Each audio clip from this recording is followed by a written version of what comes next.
Okay, so now let's start the recording for this module. So as we discussed now in class, the browser installs a cookie on your browser on your browser, and guess what? Google now, most of the time, can I ask you, your browser, for example, did you signed in now? Are you signed in your? So always. Always, I am signed in with my Gmail account, for example, if you are on Chrome or. So now they know you through your Gmail account. Let's say there are difficulties now.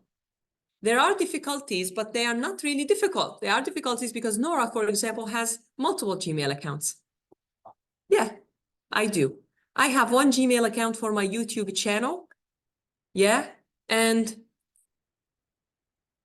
it is, and I have another a Gmail account. Let me see. Let me check my YouTube channel, for example.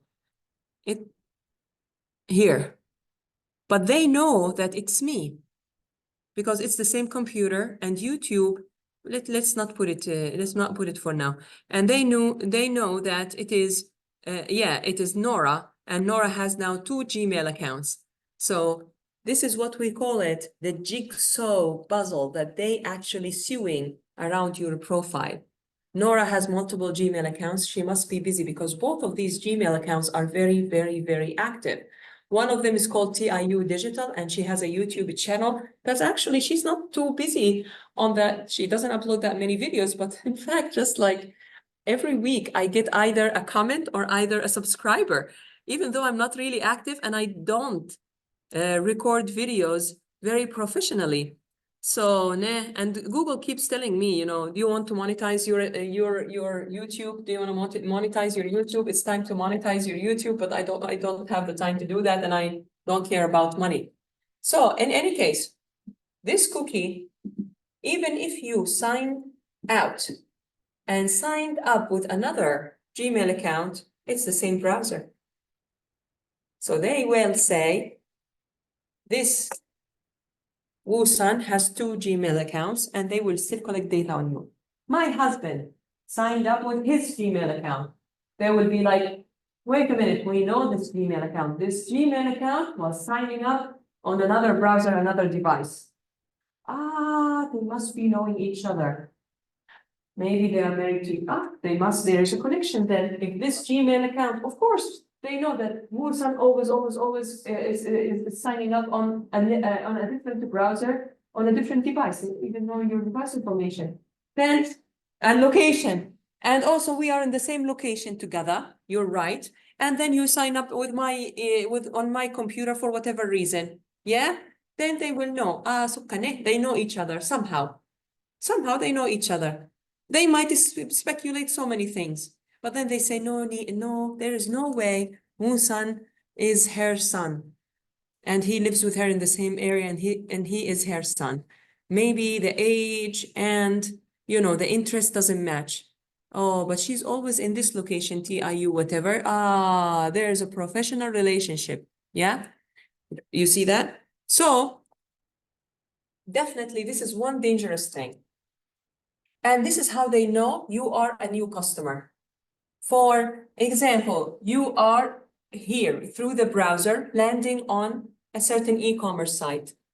Google knows that you are the first time landing on this website. So they give you a new customer key. So the business will know that you are a new customer through Google Analytics. So do you know how?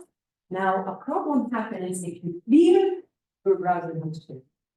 If Google really doesn't, and Google doesn't, they say, and they don't say any information about you, then, sorry, go a minute, let me get closer here for the recording. So what happens is, you might be mistaken not for a new customer, not for an existing customer. You will be given a key again as a new customer. This is the only problem with digital marketing. You can clear your browsing history. Yep. Once you clear your browsing history, land on the same account, and you don't have any saved username or password because you cleared all the usernames and passwords and all the browsing history, then you can sign up again in my e-commerce account and get a big discount for being a new customer. So connect, that's a problem. Second, you could also get into a website as incognito or incognito, I say, but some students say incognito. So I don't know how to say it like a certain accent. There are probably multiple ways to say it. So you can get into a website as incognito. Do you know that? As a gift. Yeah, and this is something that also, yeah, as a guest, you are as if you are a new customer. Shall I tell you an entertain you telling something that happened to me this year? For so many years, I teach digital marketing, and I tell my students you can improve your grade by obtaining the certificate for search ad. My students, especially my bachelor students, they work really hard and they get the certificate. I tell them, hey, use multiple Gmail accounts, train on one Gmail account, and then when you want to obtain the certificate, pin it on another. Because Google doesn't know that you have so many previous attempts, and they know that they disclose so many questions for you. They will take you as a new attempt, and then they disclose the easiest questions for you. The second attempt always harder questions and the newer questions than the previous attempt.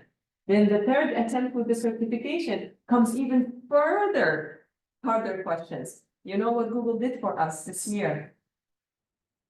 They're asking for a business email. And I'm glad that the university gives our students now an email, a university email.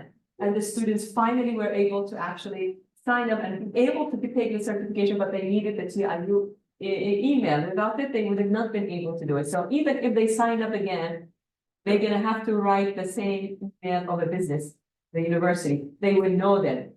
So now my students have to actually try the certification so many times and learn so much before they can actually obtain it. In any case, I was a little bit lighter this year with the, I told them whatever you can get as a score, I just upload it on Moodle and I will consider it as an extra work for the course. But these kind of problems happen. Yeah, and you can, take your way around it to fix it. Another discussion for digital marketing, since you are PhD students. Some students, for example, or some people can discuss with you and tell you digital marketing is dying. This has happened to me once. And I was so happy that this discussion happened. I was younger, 3 years ago. People will not take me for a person who's really hardworking and really know my stuff. And I was teaching but also I was teaching part-time in a very good university, Nagoya MBA program. It's really very popular.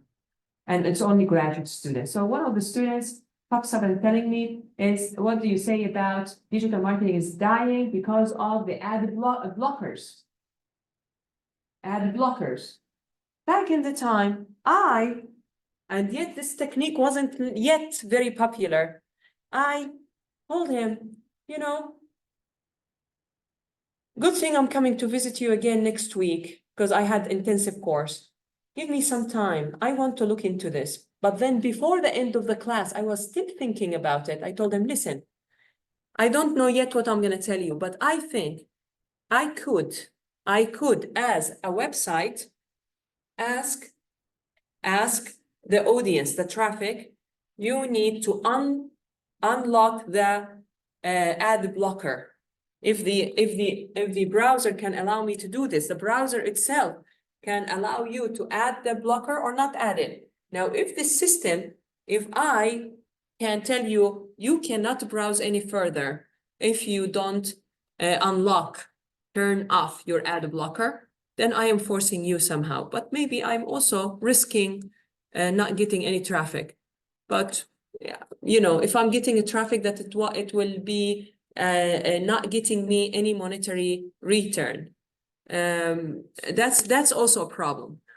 So nowadays, actually, some websites do that. Some websites, at least some websites I land on because I usually use a browser to ask questions, academic questions.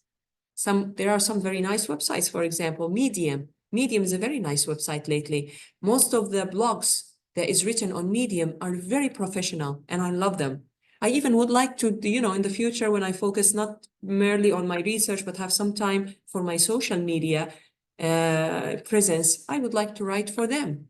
They really write very nice information. And then I am desperate to read what this person had to say.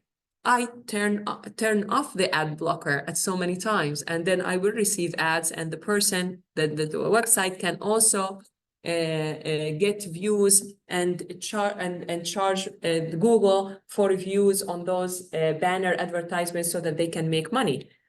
You got my point? So sometimes, yes, I turn it off. However, it is also not hurting your site necessarily, because you might tell me there you will have a very high bounce back.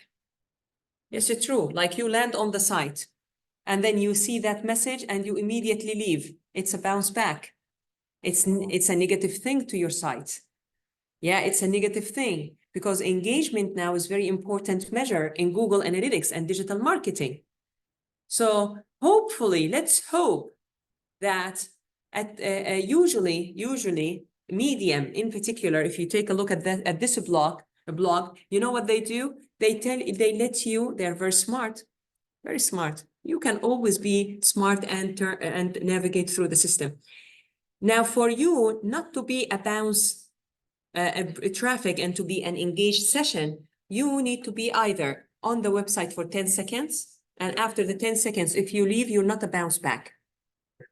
So you are engaged session, or less than 10 seconds, but also scroll down.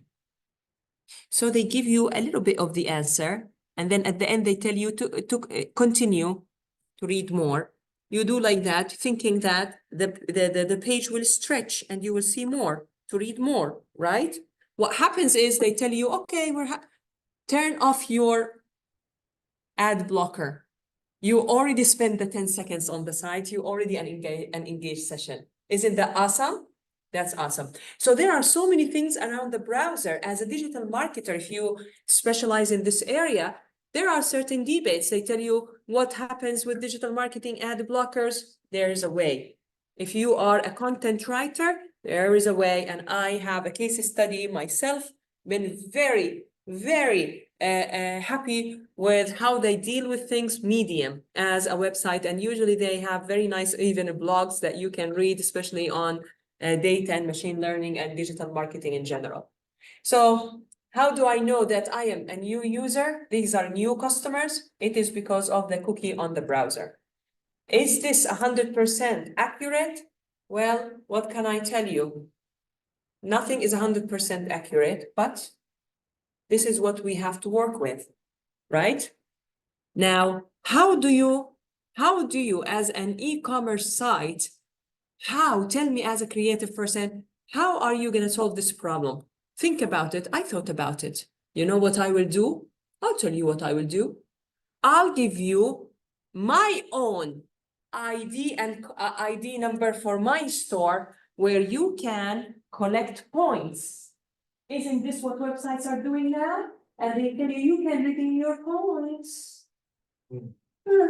Yes. Then I will not sacrifice my old account for only one-time instance of 20%, because I will build a new account and a new point system all over again. Maybe I'd rather the simplicity of things and keep accumulating points. Yeah. Eventually, maybe I will get even better incentives and better kills.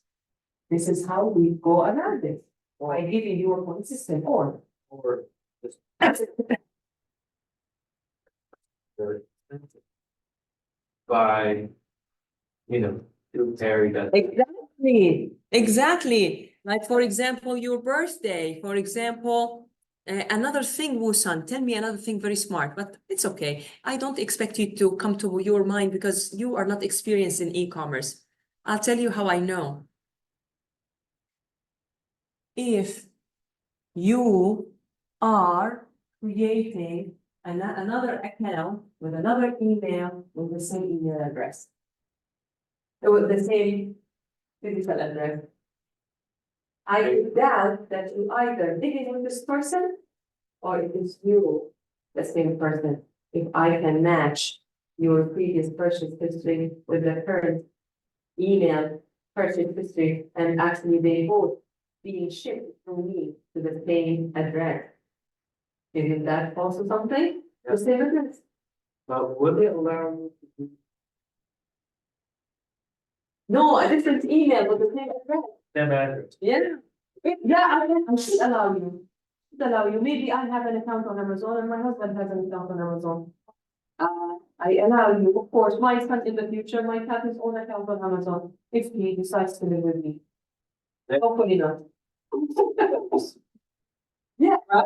So this is our little things that you start thinking about and telling yourself, how could I actually think about how to be able to overcome these difficulties. So now you understand the system of digital marketing. That would be a nice discussion to start writing about the acquisition cost. Acquisition cost, how do you write your answers now? Not through only the video, now that we're recording.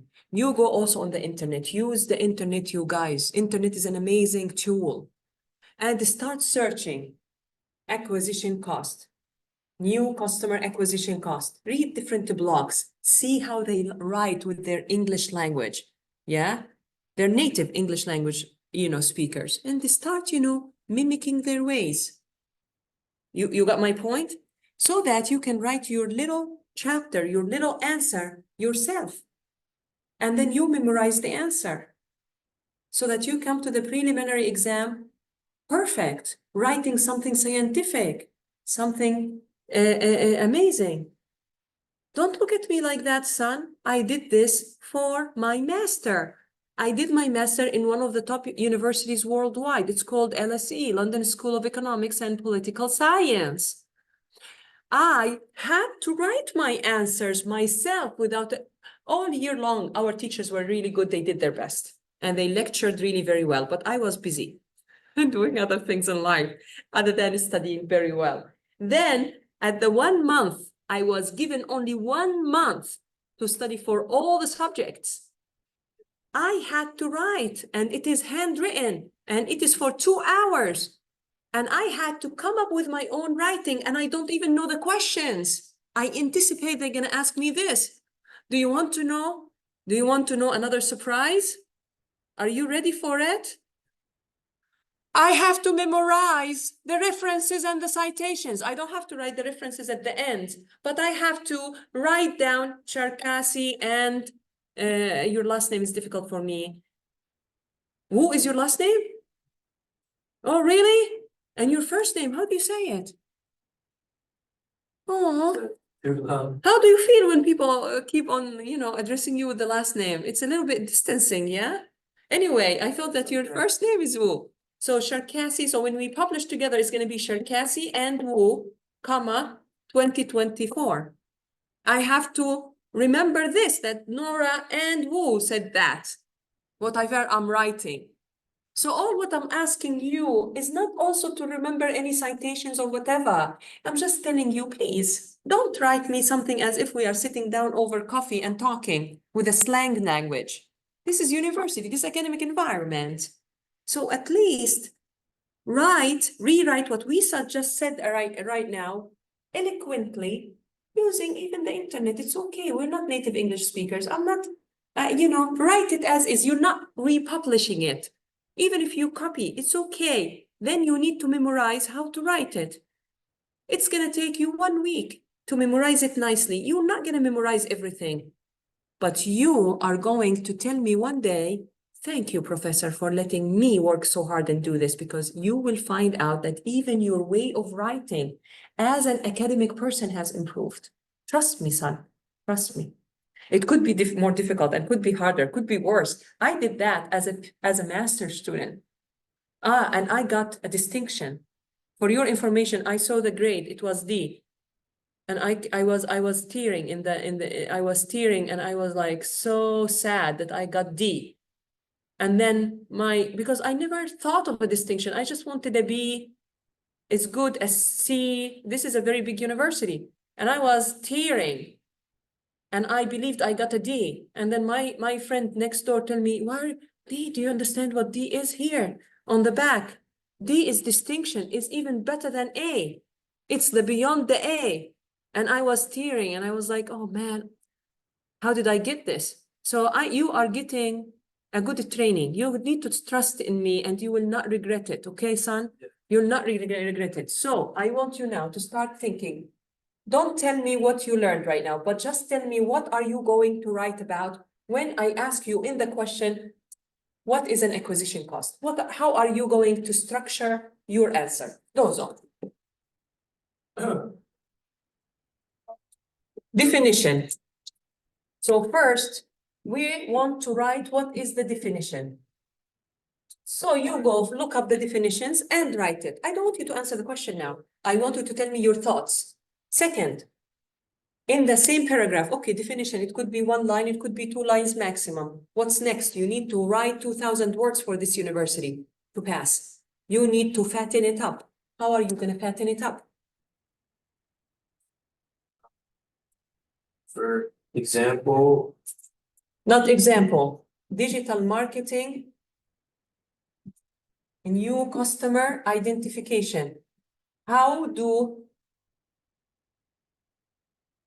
and on offline marketing. In offline, we call it a brick and mortar, right? Did you take that in the States? Brick and mortar? Brick and mortar. Do you know what a brick is? A brick.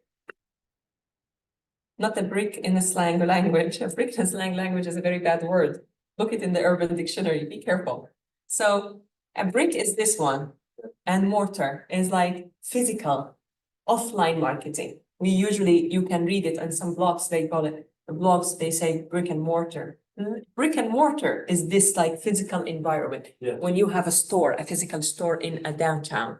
So in a brick and mortar, for example, or in offline marketing, identifying new customers is easier than in digital marketing. In digital marketing, new customer identification is done through the browser. Look it up, read it again, read it better than me, and summarize it. In fact, if you take a look at my slides from the master degree, I have even a video there, and also in the notes section, I also explained it, yes. right? No, just write in brick and mortar offline marketing. It's easier. In digital marketing, then we have to do it through the browser cookies. Then you are going to talk about cookies. So you're going to talk about cookies and you're going to talk about a key, a customer key. They're going to talk to you about a customer key that is given to the customer. That's it. Here's a paragraph. Here's a nice paragraph. But if you just define it as is, now you tell me, Nora, I even gonna impress you more. Before this is actually 3. Before the definition, I also wrote about its importance.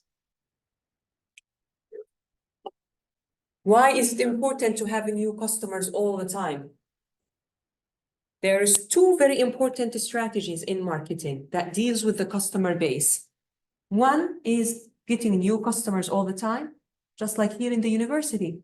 We work with the PR office in universities, in non-profit organizations or academic environments. We are very shy to say we have a marketing department. We say we have a PR, public relations. And also non-profit organizations, we will not find marketing. It's not a business, it's non-profit. Non-profit. We have a PR. PR in charitable organization, non-profit organization, always trying to acquire new charities from new people, from new charities, or charities from existing base, right? The same also with the university. We always need to acquire new students, the good ones, yeah? So we always go and give mock classes and give promotions and do things, yeah? Yeah, Yes. so that we acquire good new students like yourself. So we pay for that. We pay for that. Yeah, so this cost is an acquisition cost. So all organizations, profit or non-profit organizations, actually do activities that includes either acquiring new customers or retaining new customers. Oh. Yeah.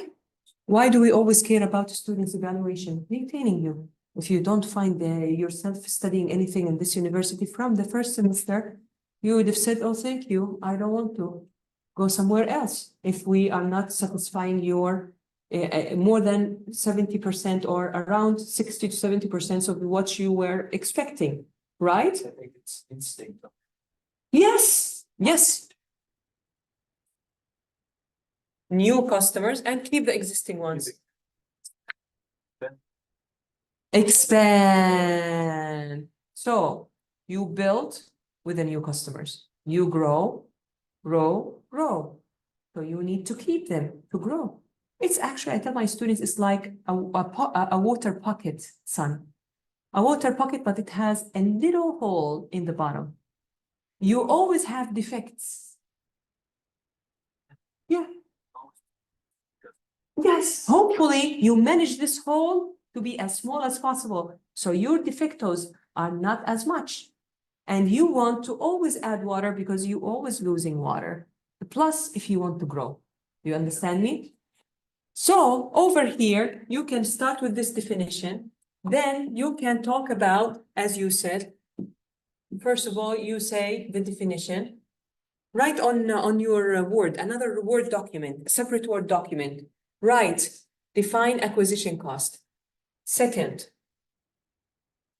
business new acquisition cost or acquisition marketing campaigns. Then growth strategies, so new customer strategies. We'll talk about strategies. So something bigger. So customer acquisition strategies, son. Then write about growth strategies, not any growth, but customer base. Now we are calling it a base, customer base, growth strategies, how to grow your customers. Then also there is something called either CRM strategies, customer relationship management, which is the loyalty programs. So something is very important in marketing called the loyalty programs. So in the number 2, harnessing new customers, harnessing, harvesting and harnessing. What's the difference? Harvesting is acquiring them, getting them to place an order with us and become new customers. Then harnessing them is how to keep them with us. So how do I keep them with us? Loyalty program. So in number 2, it will be nice to talk about customer acquisition strategies and loyalty programs strategies. Basically, if you start this paragraph by a subtitle called harvesting and harnessing. Acquisition, growth program, or like, Yeah, retain. So harvesting, I just came up with this now. Harvesting new customers and harnessing, double N, I think. I'm not sure. Harnessing existing customers. So how do you harvest?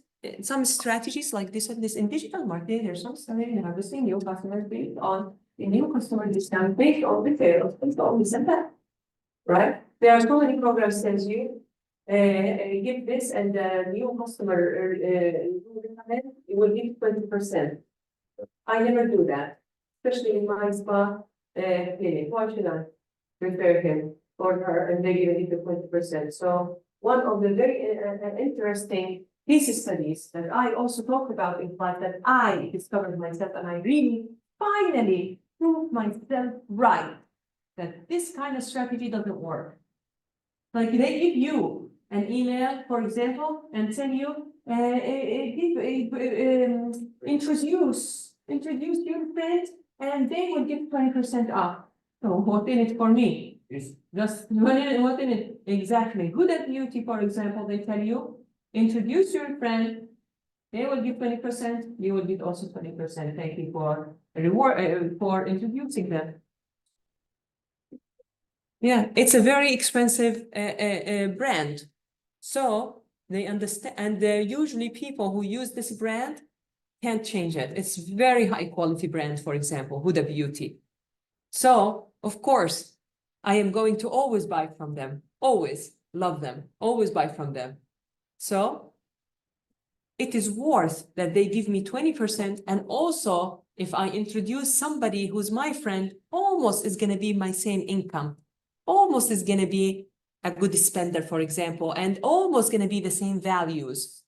Yeah, because sometimes some customers like myself go for values and standards. It's very important for me. So I'm going to acquire likewise individuals. So I am worth a 20% and she is also worth a 20%. An amazing strategy. And I've been always advocating and always telling my students, this is one of the strategies that I don't even know how businesses do it and how they get money from it. And I think it's not very good business strategy. It doesn't work good all the time. You will have a higher response rate if you do like how Huda Beauty does, and they give you 20% and give you 20%. Do you now see, son, how you could write your own blog, or you can extend your answer? So when you go to the preliminary examination, you would be, I am going to ace it. Actually, I can't wait for it. I want to show Professor Nora what I did. So you see, definition, then harvesting and harnessing those new customers. So how do you get new customers and how do you keep them loyal? Here's 2 paragraphs in this number 2. And you can actually talk about retention and churn rate here. Yes, you want to increase the retention rate, and this is what we call them loyal customers. Right over here, it is related to your research. I love that you asked me right from the beginning, how is this related to my research?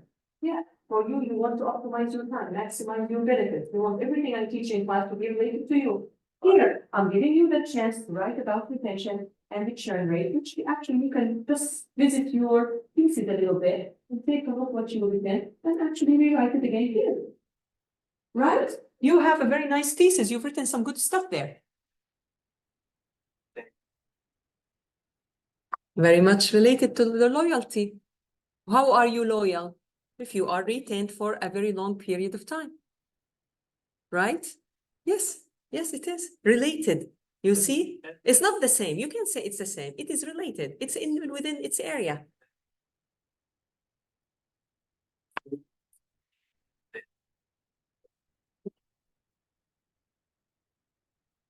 Exactly. What is retention? It's retention rate. What is a rate? It's a decimal number. It's usually percentages rate. So you say, for example, your speed. How much is your speed? How many kilometers per hour? Retention rate is how many purchases, frequencies per quarter, per year, per time horizon. So Nora, for example, if she buys a new car every 5 years, so Toyota, because it's my favorite brand, Honda has very nice cars that I am actually little bit tempted, but I'm gonna stick with Toyota because my really good Lexus. So if I buy cars every 5 years, then this is my loyalty. Right, you can express loyalty by not just one word, loyal. Then you have loyalty, but then you have prioritization and the clustering. This is why we use R and N. R for recency, how recent you are. F is for frequency, how frequent you are actually buying with me. And then M, but why don't we use retention? And this is what we're trying to do here. Retention to the maximum. So wait a minute, son. Let me explain to you what you said is so important. You said it's a rate, you said it's a frequency. I'm telling you, actually, frequency in general, it's a likelihood. How likely are you to come to class? Very high, because you're always in class. How likely are you just to not come to class? Less likely, because you're always in class. So it is the number of attendance over the total number of sessions. Isn't it? For all the students, I can predict how often, how likely this person is going to come to class. Likelihood is very low because out of the 20 sessions that we did so far, you take only twice. You got my point. So this is how we compute sometimes likelihood. 2 over the total number. Study probability and statistics again. You will find it like that. Okay, so now retention could be also something like that. Hours. No, it's 1 or 0. Yeah. Because I know the future, but in general, I don't know. And you are not exactly accurate. Our retention rate is predicted with a logistic regression model. And we get a number for it. And then we get a likelihood by taking the exponent over the exponent plus 1. And we cover this. It's just little things that we need to meet so that we can cover this. So actually, retention could be, are you with me next year or not? It could be also explained like that, retention. Yeah, that can be predicted. Are you retained or not? That can be predicted by frequency, No, by logistic regression. logistic. Or if you want, also by the frequency. But this is actually what our logistic regression has recently and have a number of items. You understand why? Professor Laura said we need at least one variable in the number of items. I don't care if it's in log, I don't care if it's cubic, I don't care if it's average number of items, but number of items is important, and also the monetary is important. But I was very concerned about the number of items. You understand now? So the frequency also is very good indication. But I want us to add frequency as the number of visits to the store. That's also a very important. I think we have it. Do we have it? The number of visits to the store? Maybe we don't, right? Anyway, Yeah, what's our data frequency? It's the number of items that you purchased with the store. Yes, yes, yes, I know. It's the number of items, really. And Okay, Then so, yeah. How many times? This is why I went back to look at the original data when we were discussing. And I wanted to see, do we have this data? Do we have the number of visits? Usually stores will have the number of visits. If I ask for it, through the number of transactions, like how many times I issued a receipt for you. Hopefully you haven't come to the store twice a day. And even if you did that, it's going to be once in the blue moon. But usually you come to the store once or twice a week. So if I know the number of invoices, the number of receipts that I issued for you, then I will know the number of visits. Let me check. My problem is my computer that has the database and the SQL administrator is actually in the University of Tsukuba right now. Let me check. If I go to Tsukuba sometime soon, I will grab the computer there and take a look at the data. I can maybe extract this kind of data for us. This might improve the model. Because- In any case, let's discuss this because it's research related in another time. Now we need to progress with our module. So do you see now how we can, I'm sorry, I'm not shutting you down No. or something, but we need to manage the time, yeah? But let's meet up to discuss these issues. However, I don't want us to invest so much time, we should finish. given that we are very slow right now in our progress. Yeah. Because our goal, our essence that we impress is yet to come with the covariance We distribution. should finish that. No, I mean for the research, this research. Well, okay, remember, I have other goals for you. Yeah, but you can't wait, just finish this paper. If you start with that, wow. Got me? Yeah, I want to keep you the idea here and there. Get that idea. yeah, given the progress that we are, the pace. Okay, so this is a very good, probably, how many paragraphs? 1, 2, 3, 4 minimum. I tell you, it would have been 5 paragraphs or 6 if you extended a little bit, right? Here is 5 paragraphs, here is 1 page of the answer. Right or wrong, Wusan? Yeah. Today, if I were you right after a class, I will go take a break 2 hours or something, and then 2 hours only hit it hard, Yeah, getting the answers when my brain is still sharp and I remember exactly what we discussed in class.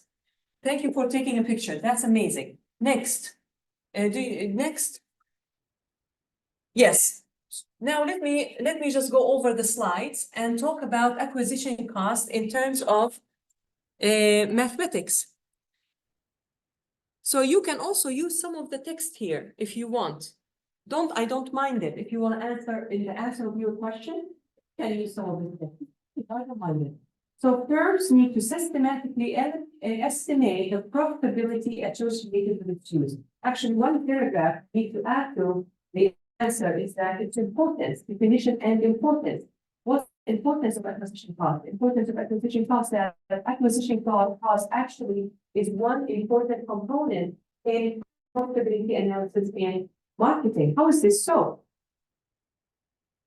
Yeah, profitability analysis. So actually, please add to the definition part is the importance part. Importance. Importance is that acquisition cost is very much associated and connected to profitability analysis in marketing. Today, you will find out the difference between what you thought is profit equal to, usually in accounting sense, and what the profit is equal to in marketing sense. Could you tell me in a profit in an accounting sense, what is it equal to? Profitability in terms of money, accounting system. Purchases, sales, it's revenue. Revenue, brand is marketing. I'm talking profit in terms of accounting. Brand word is marketing still. In profitability in accounting, revenue minus cost. Yeah.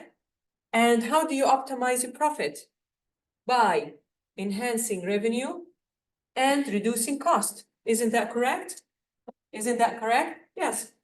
So we always in marketing care about sales. Sales are not profit. Sales are revenue. It's our way of saying revenue. We say revenue, but also we say sales, sales, sales, sales. Yeah. Yeah, sales is revenue. We want to always enhance sales. How about cost? Cost, they use. Okay. I don't want to get away from the topic, but this is a managerial common sense. Accounting, I'm talking accounting, so I'm not Nora, the explorer. I'm not Nora, the marketer. Nora, the accountant. Nora, the accountant works for all the organization. Nora, the accountant, revenue is revenue coming through whom? Through the marketing department. Cost is not only costs that marketing department will be liable for or responsible for. There's also operational costs, electricity in this university, water, mortgage of that, if they are paying for the land, it's still through the bank. Because nobody can actually start a whole business and build all this beautiful, God bless campus that we are enjoying right now. Right, cash. They're taking loans from banks, right? For investments, right? So there is so much cost. There is Nora, not the explorer, but there's Nora, the professor. She needs to also make living for her family. Yeah, so she has an employee wages and salaries. You have operation costs, electricity and water. In fact, the university prefer us to stay home and turn on the aircon in my house, and I pay for my own aircon.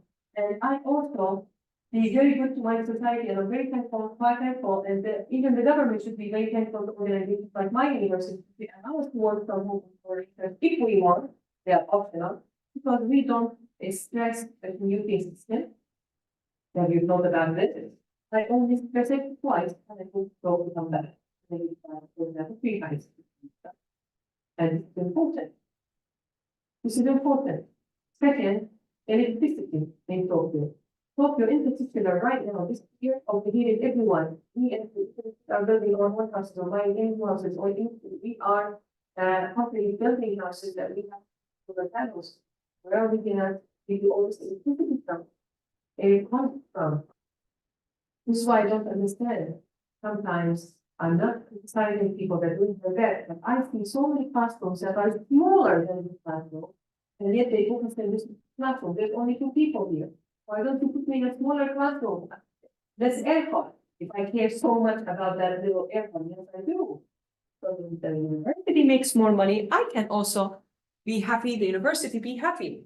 So reducing cost here as an accountant is reducing operations cost, electricity, water, salaries, blah, blah, blah, right?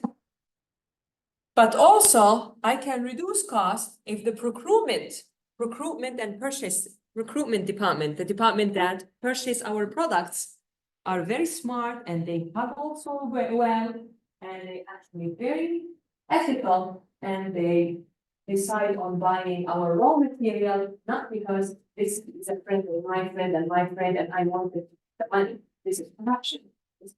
This person, regardless of who he is for me, instead of buying me the material or my manufacturing product, so the cost.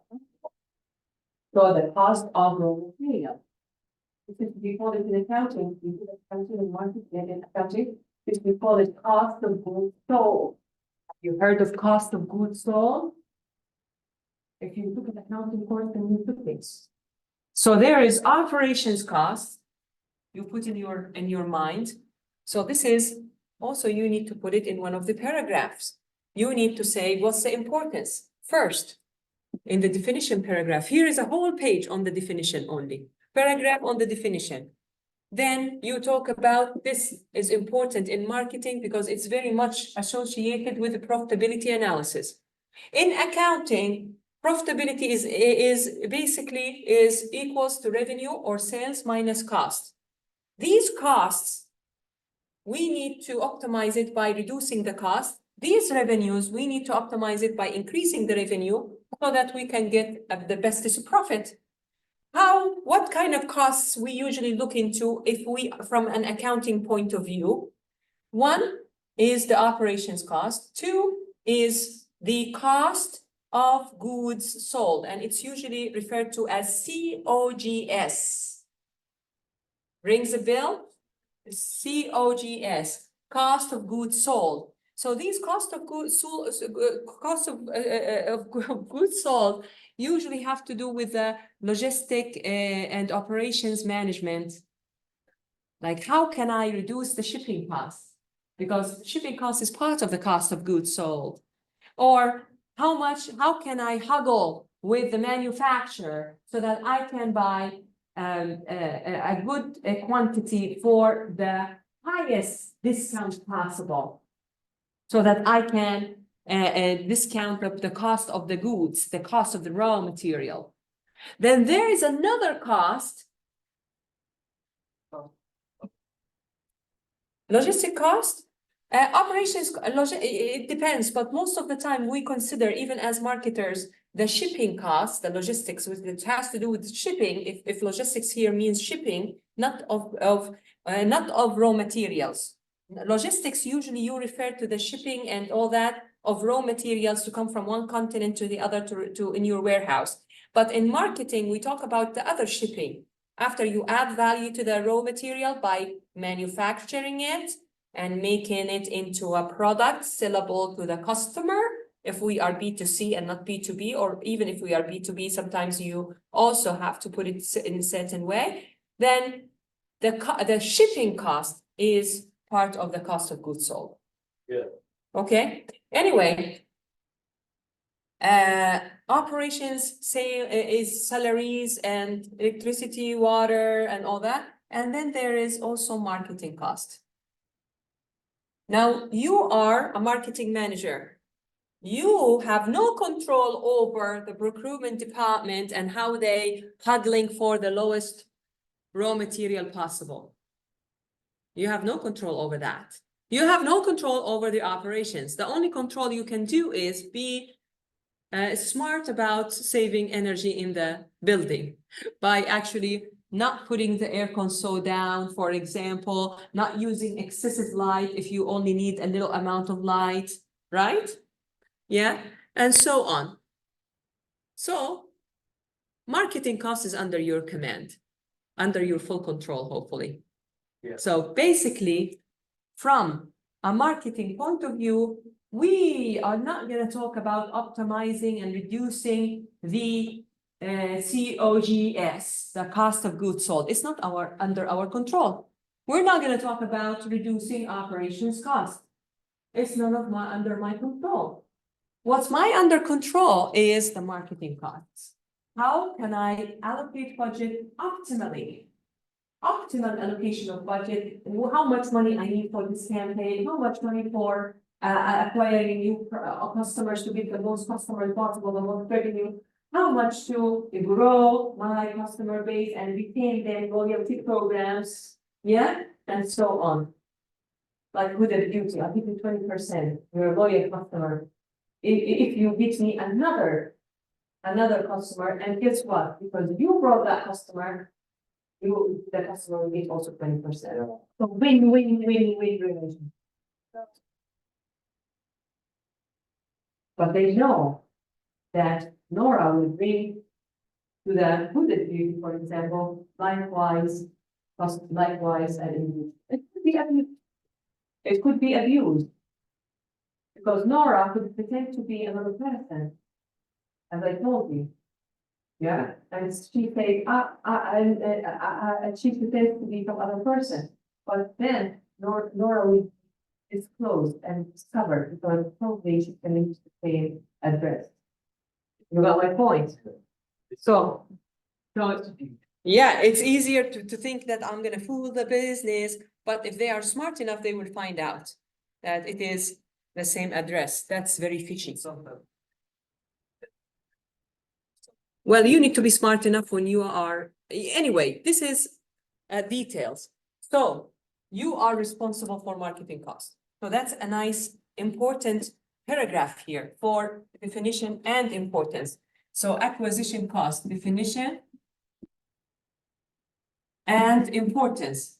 What is its importance, son? Its importance in profitability analysis. Then if you have all this, you forgot what Nora said about here. We're talking about optimizing, maximizing profit for optimization. We always want to optimize. We always need to optimize. Here, maximize sales.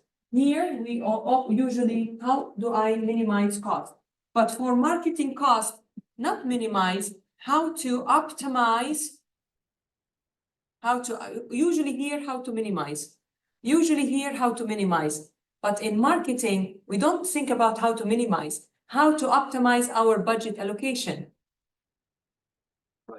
Right. So How to spend my budget in the right campaigns and give enough for each campaign. but That's a problem. itself, it's optimization of the marketing budget, Yes. but it's. Usually minimize.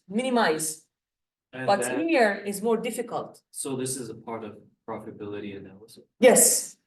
How are you gonna, it's part of being profitable. How do you be more profitable? One approach you can publish or do research in is optimizing the budget allocation. In Another one is what I'm gonna cover in a bit, the customer lifetime value. So this profitability discussion is not over yet. This is accounting point of view. Profitability, we maximize it for optimization and it's equal to sales. We usually maximize it minus cost. There are 3 different costs in any business.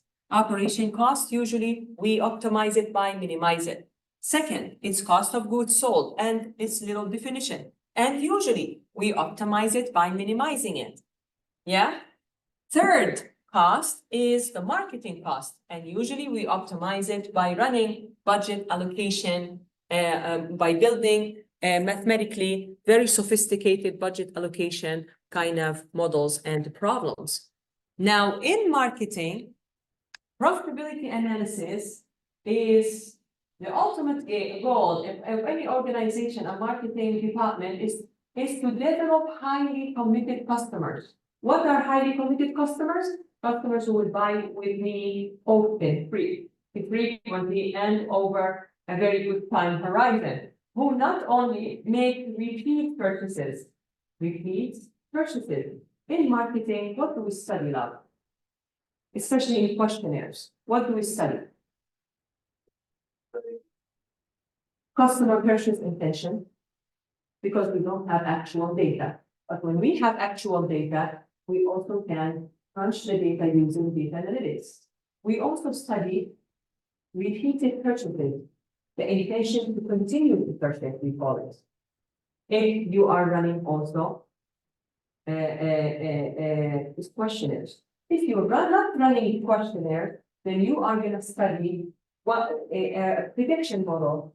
What are the kind of things that customers will enhance repeated customer purchases based on actual data? You know, data analytics or marketing analytics is very important. You know why? Because you are running predictions on actual data. From the supermarket. Those who do questionnaires, they collect the data from customers, but they cannot ask, they capture something, we call it intelligent person. Intelligent to continue to person. We also capture something called engagement. Yeah? Yeah. So what basically marketing usually either customer related studies, either customer purchase intention, customer continued purchase or engagement. Other measures may be related to the brand, like the brand, also loyalty. We also talk about loyalty. We also talk about customer satisfaction, not to forget about all these measures, right? So many studies like that. Customers adoption of a certain service, customer acceptance of certain service. These are the usual things that we study in marketing. The question is related, yeah? Or brand related, brand recall, the name of our brand, and so on, brand equity. So these are other studies. But you, using actual data, you can actually dig deeper into the systems, and you generate continual revenue streams. This is what's very important, always running revenue, but also require minimal maintenance along the way. Firms need to track initial acquisition costs and compare them with profits generated over the customer's expected relationship. So I, as a marketer, don't use this profit equal revenue minus cost. I predict your retention or your loyalty. You see why when I talk about the definition, I told you talk about harvesting new customers and harnessing existing ones? Because with this mentality, we arrive at something very important. You are, as a new customer, the source of my revenue. And my goal as a marketer is to keep you over time to continue being my source of revenue. So if this is period 1, period 2, period 3, period 4, I want you to stay with me. So as many periods and trigger sales from you at least once or twice as frequently.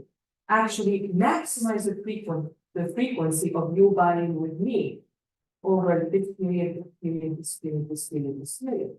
This kind of thinking and mentality is the mentality of a marketer. Salesperson will say, this quarter, I have to do this much, I have to make this much money.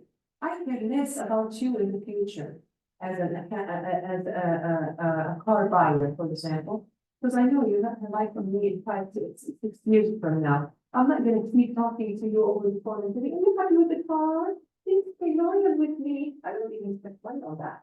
Usually, sometimes. But however, it was very good. Higher the emails. Hey, it's been 1 year. How's the car going? You got my point? It's not a bad idea. But usually people don't care about sending these emails. And a manager, a marketing manager will say, okay, I know the emails of all the people who heard. That's a marketing manager who will send you as part of your relationship management, even if you are a business. Hey, it's been 1 year. What was the deal? How did you do? How are you doing with your business? Remind them of us and also try to build a relationship with them. This is the marketer. Salesperson just wants to buy, sell now. That's the difference between a salesperson, accountant person, and a real marketer. Real marketer, I'm going to acquire you and then pay you. I'm going to pay you, especially if I know that you're a good customer. Right? Right? So, if you're a good customer, I'll pay you with it. So the same here. as a teacher or someone, we find a very good student, we always want to be good to them, yeah? And retain them with us, because it's very difficult to work with people. And good people, we want to keep working with them, yeah? So retention. Very important. Customers expect a relationship. The initial step in determining customer profitability is to have a clear sense of the relevant characteristics of customer activity. Some characteristics. These characteristics could be negatively related, RMM, or characteristics could be categorical. Which products you buy?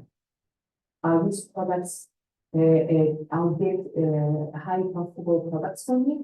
Like the profit margin on them is good. Can I push you to buy even better products that can give me more profits in the future? So loyalty programs is not only about retaining customers. When you start really digging deeper into marketing, you will understand it's not only about retaining Nora.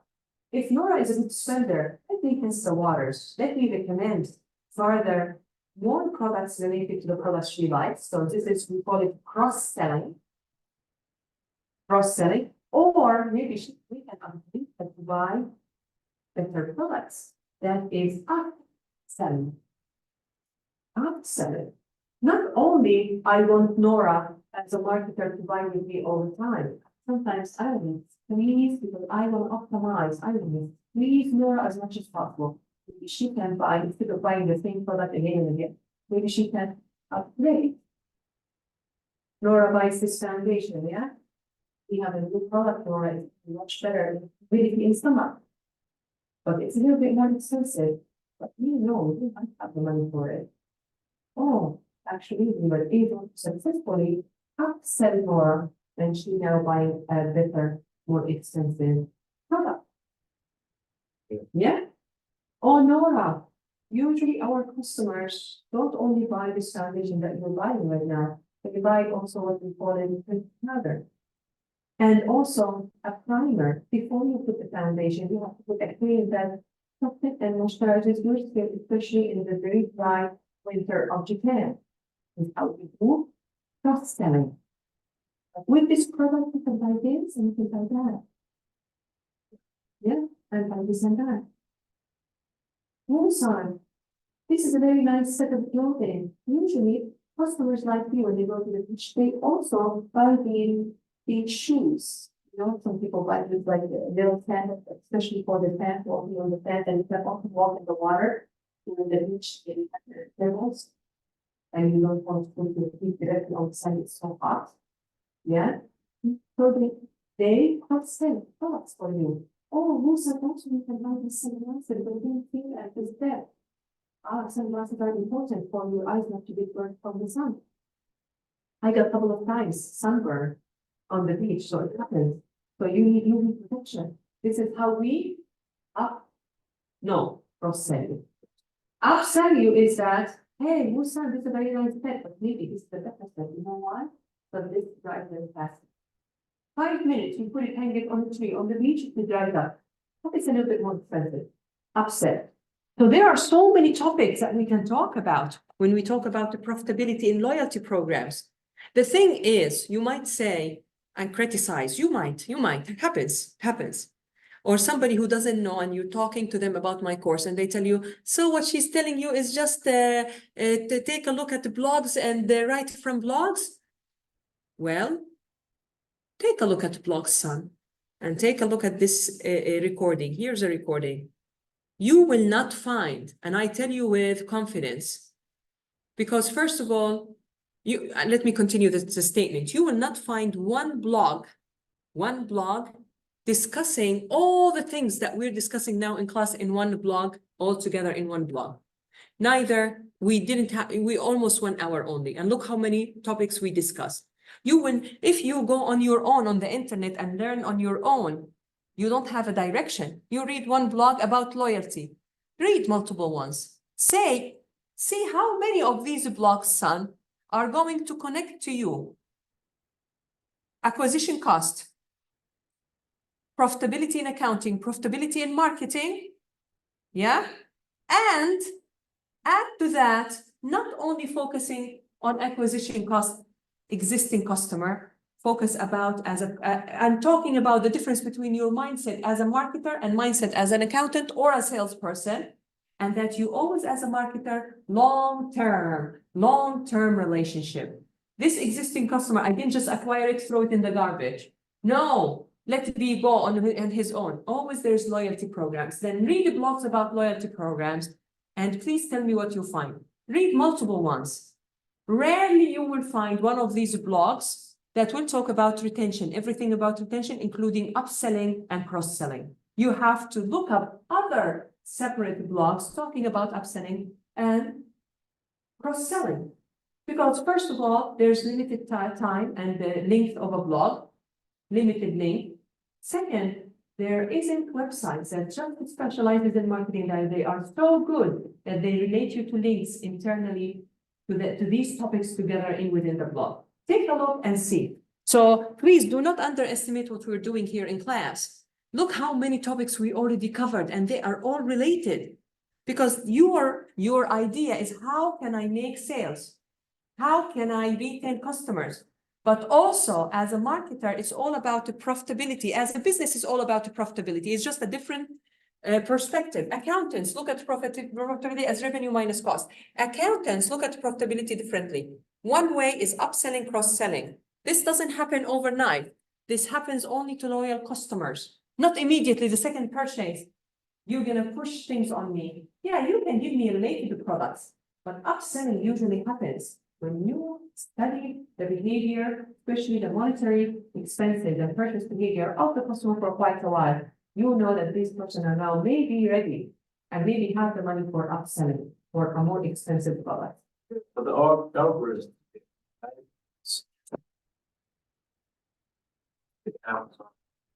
Yeah, these are recommender systems. And these are the systems that I told you that use the characteristics that use and the point, the data point is not magnitude mostly. It is physical in the product categories and products that you buy. It changes Throughout the product. It updates over time.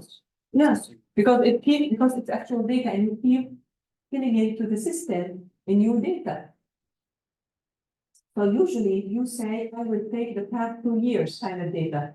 So every month you drop the older month and you take the data of the new month and run the data automatically. Then next month, bye-bye, old month, hello, new month, bye-bye, old month, hello, new month, or hello, new quarter, bye-bye, older quarter, if you're doing the third quarter, okay? Depending on the time horizon, depending on what?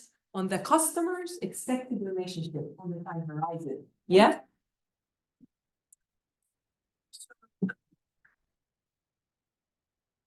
Tension, sense. Well, please take a look and see. Please take a look and see. It's profitability. And it's another way of being profitable, but not necessarily also retention. But take a look and see what the blogs are saying. And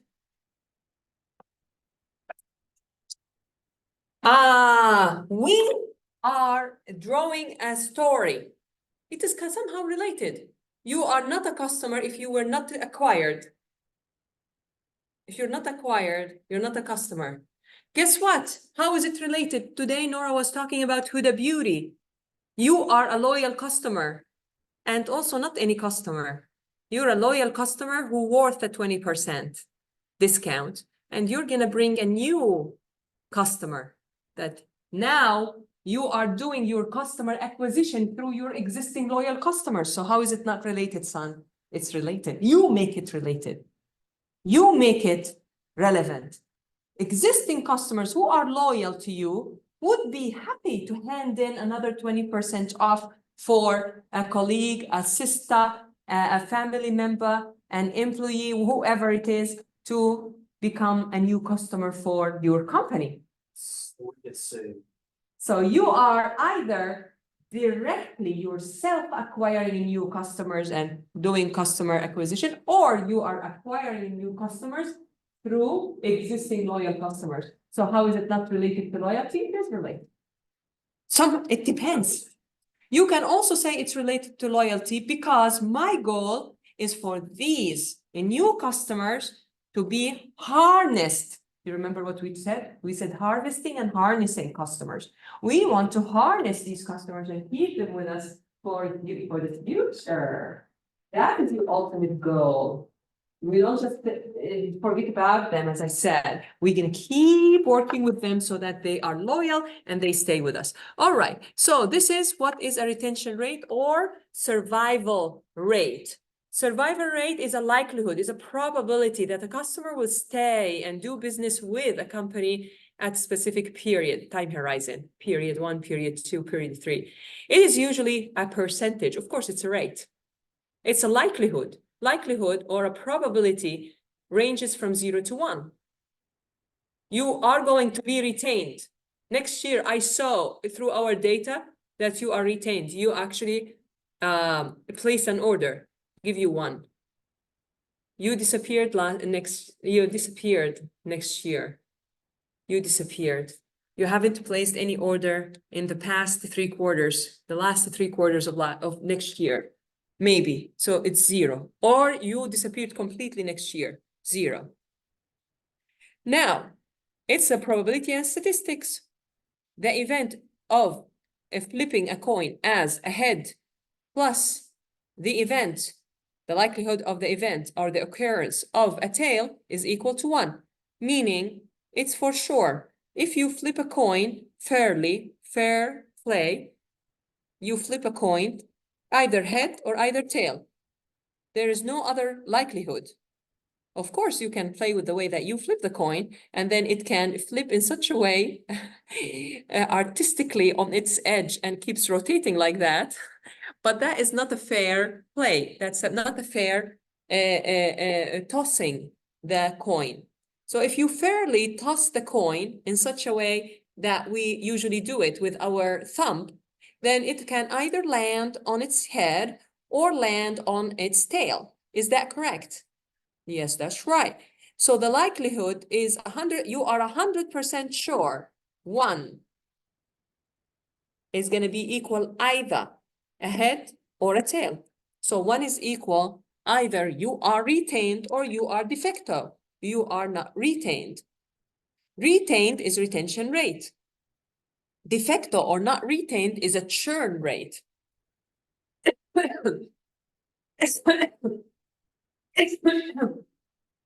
we said 1 is equal to retention plus churn, not to be retained. So a rearrangement of this formula would be churn rate is equal to 1 minus the retention. Is that correct? Will defect, deactivate, or terminate their relationship with me. Yes. So you are not retained. So 1 is equal retention plus this is not this sign in mathematics is not that little straight line with a little down, not retained. A churn rate. So if you take this not retention to this side, which is actually also reads at the churn rate in marketing or defect rate, defectos, is going to be 1 minus retention. Isn't that right? So the churn rate will be 1 minus retention, or other way around. 1 minus churn rate is going to be equal to retention, right?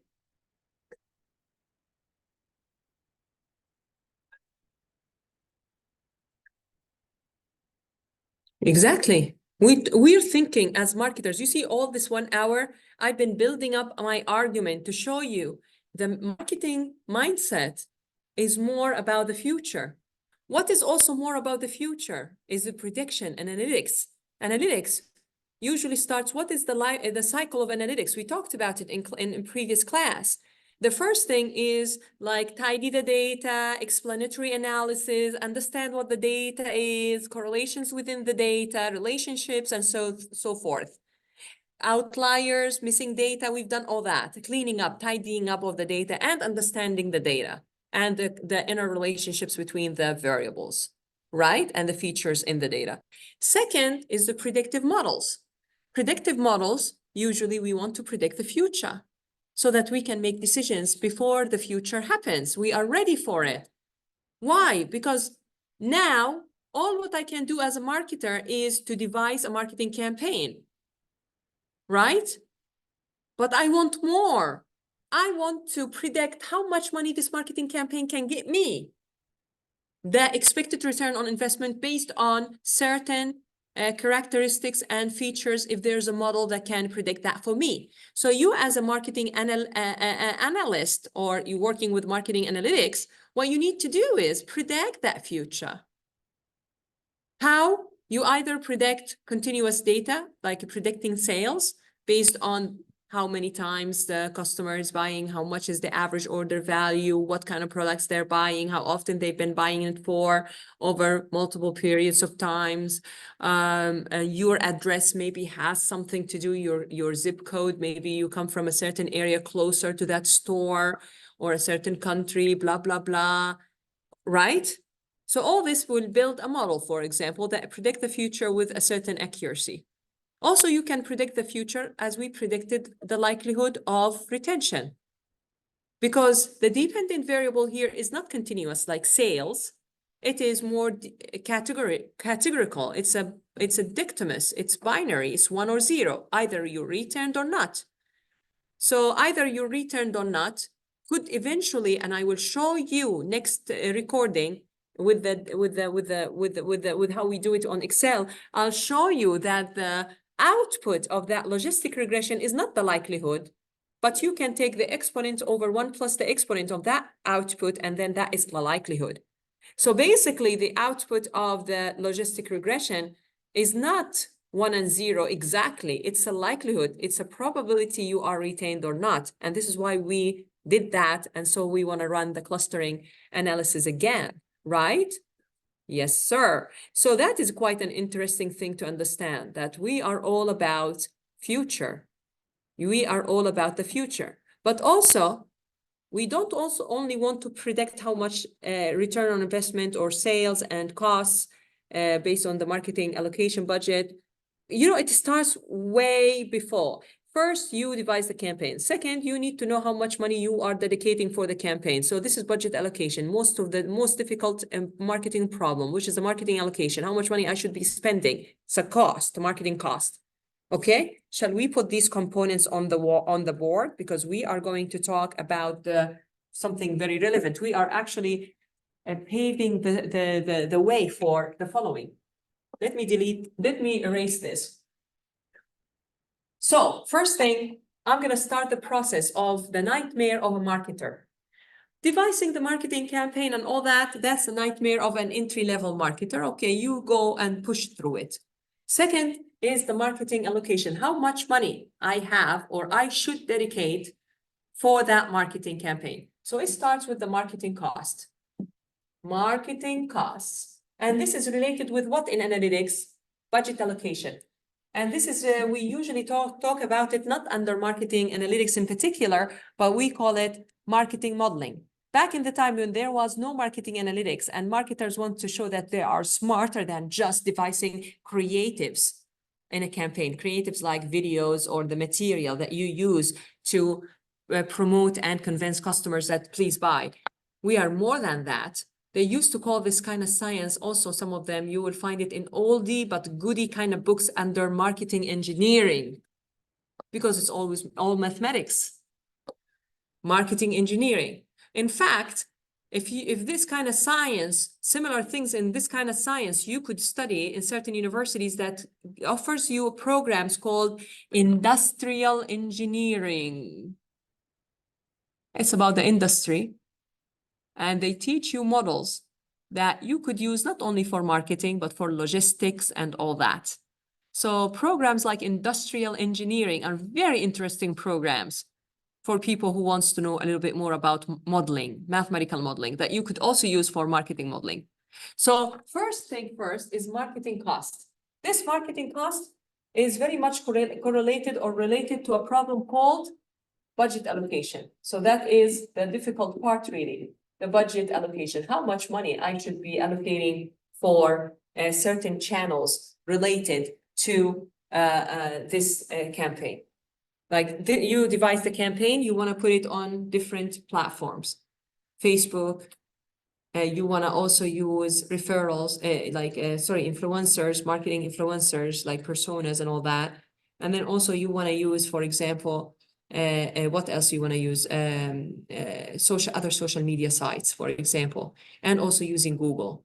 Yeah, like Google search engine and display ads. So you have so many different avenues, and we're going to discuss that in the BBVA case study. So please start reading about the BBVA case study. You have different platforms, and you want to see which platforms are having more priority so that you can give them more attention when it comes to budget allocation. Right? Okay, so marketing cost is very important. Well, first of all, we talked about acquisition cost. How much does it cost me? Like, I gave this campaign this much money. I also gave every platform appropriate amount of money, or it costed me a certain amount of money. Now I want to know how much of this traffic that I received were new.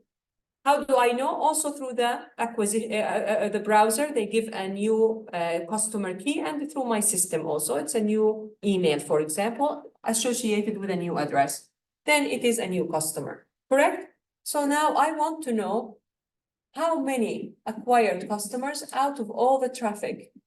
That would be the acquisition rate, right?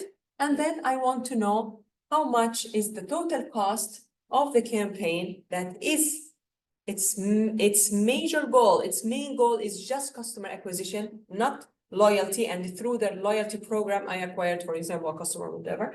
So I need to multiply this by, or divide it, or put it under, or divide it over the cost. You got my point? And this is, or multiplied by the cost. We'll talk about it in a bit. This would be an acquisition cost. We call this the number of acquired customers over all the traffic, over all the target audience. We call it response rate. Yeah. Why is it response rate? It's the desirable response. I got so many views on this marketing campaign, but only out of 100 views, only 5 has actually clicked and landed on my website. So then this is a click-through rate. This is also a response rate. If this is the action I want. If the action I want is how many of them placed an order, then that is a click-through rate. And out of these, all 5, only 1 placed an order. That would be conversion rate, or here, in this case, would be a response rate, and it would be 1 of 100, which is 1%. And that's unlucky. Okay.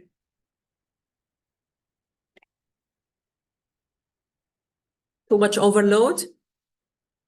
Too much overload, but don't worry, we're going to break it down into pieces in a bit. So now we talked about acquisition cost is important for profitability, for marketing.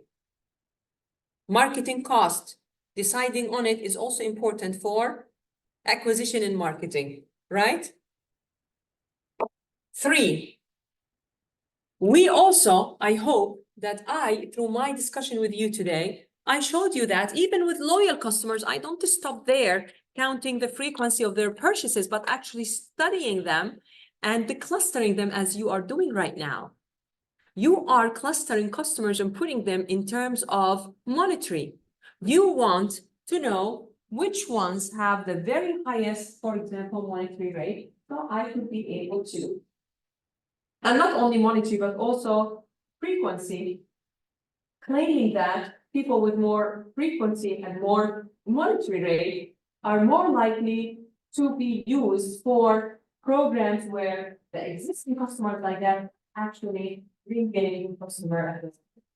So, for example, Nora and Busan finished their paper successfully. They want to write at the very end, in the discussion and conclusion part, the managerial implication. Tell me, why is your research important? My research is important because mostly with the loyalty programs, we don't only concerned with retaining customers. We also concerns about upselling and cross-selling. And now we want to show how our system and retention It's very important to guide upselling and cross-selling programs and show through the references and the other research how important it is for upselling and cross-selling, either the frequency and the monthly and all that, blah, blah, blah. This is one point. Second point, for managerial. For managerial, we can talk about the failing of, and you need to have references, the failing of that acquisition through customers kind of programs. So if you tell a customer, bring in your friend, and the friend will give 20%, is not a win-win-win relationship. It is win-win, nothing in it for me kind of relationship. So there's not enough incentive. And now, most of the very successful businesses, and we give an example of the beauty giving, get you 20% and get your friend 20% if you acquire them through you. So we're giving an acquisition program, not only directly, but also to other businesses, taking our existing loyal customers. Loyal customers, we need to protect them. Loyal customers are all about retention, and this is why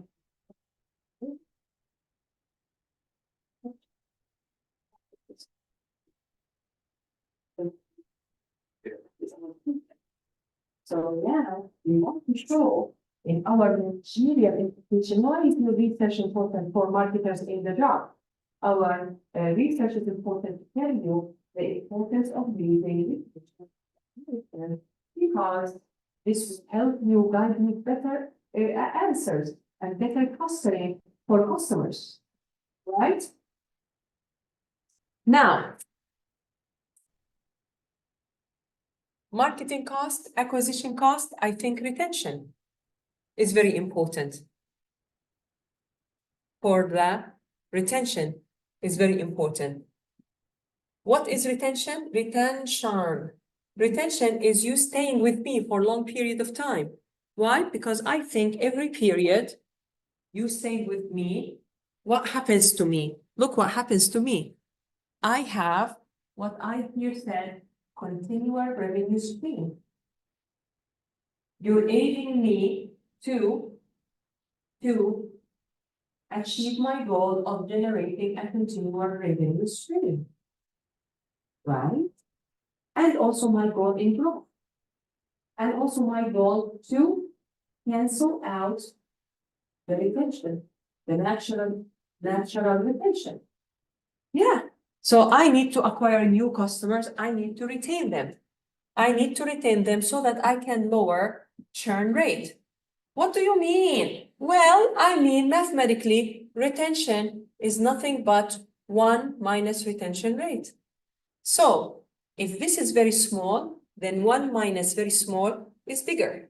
So if my retention rate is bigger, my retention rate is smaller, then I have better profitability. So retention and the churn rate are very important also for profitability. Now, what else is important for profitability? Acquisition cost, marketing cost. So any kind of cost that under my control as a marketer and involved into this operation of buying and selling with the customer is there on my list. Then retention. Retention has to do with what? With continuous revenue stream. Isn't that correct, son? Yes, sir. With the continuous revenue stream. So revenue or coming from this customer is very important. Yeah. Now, revenue on its own, take a look at the board kindly. I always draw this. I think any marketer should know this. Any student in business should know this. If this is a bar, and at the very top of this bar representation is the price of the unit price, unit cost, or it's a price, unit price. Then part of this up to here, let's say around 60% or 70% of it is what? Is cost of goods sold, not under my control, right? Then there will be other costs like marketing costs, for example, and other costs. Okay, whatever. Then there will be a markup. This markup also, we call it gross margin, right? What's the difference between them? Markup is like we say we have $20 markup on this product. But usually with marketing and analytics, we don't opt for the absolute numbers, like we say $20. We say 10%, 15%, 13%, that is a gross margin. So we really care for the margin. This margin here, this area, which is the area that is profitable per one unit, for example, or per one customer. This could be the average order value, and this could be a customer. So per one customer, this is their average order value in a quarter, right?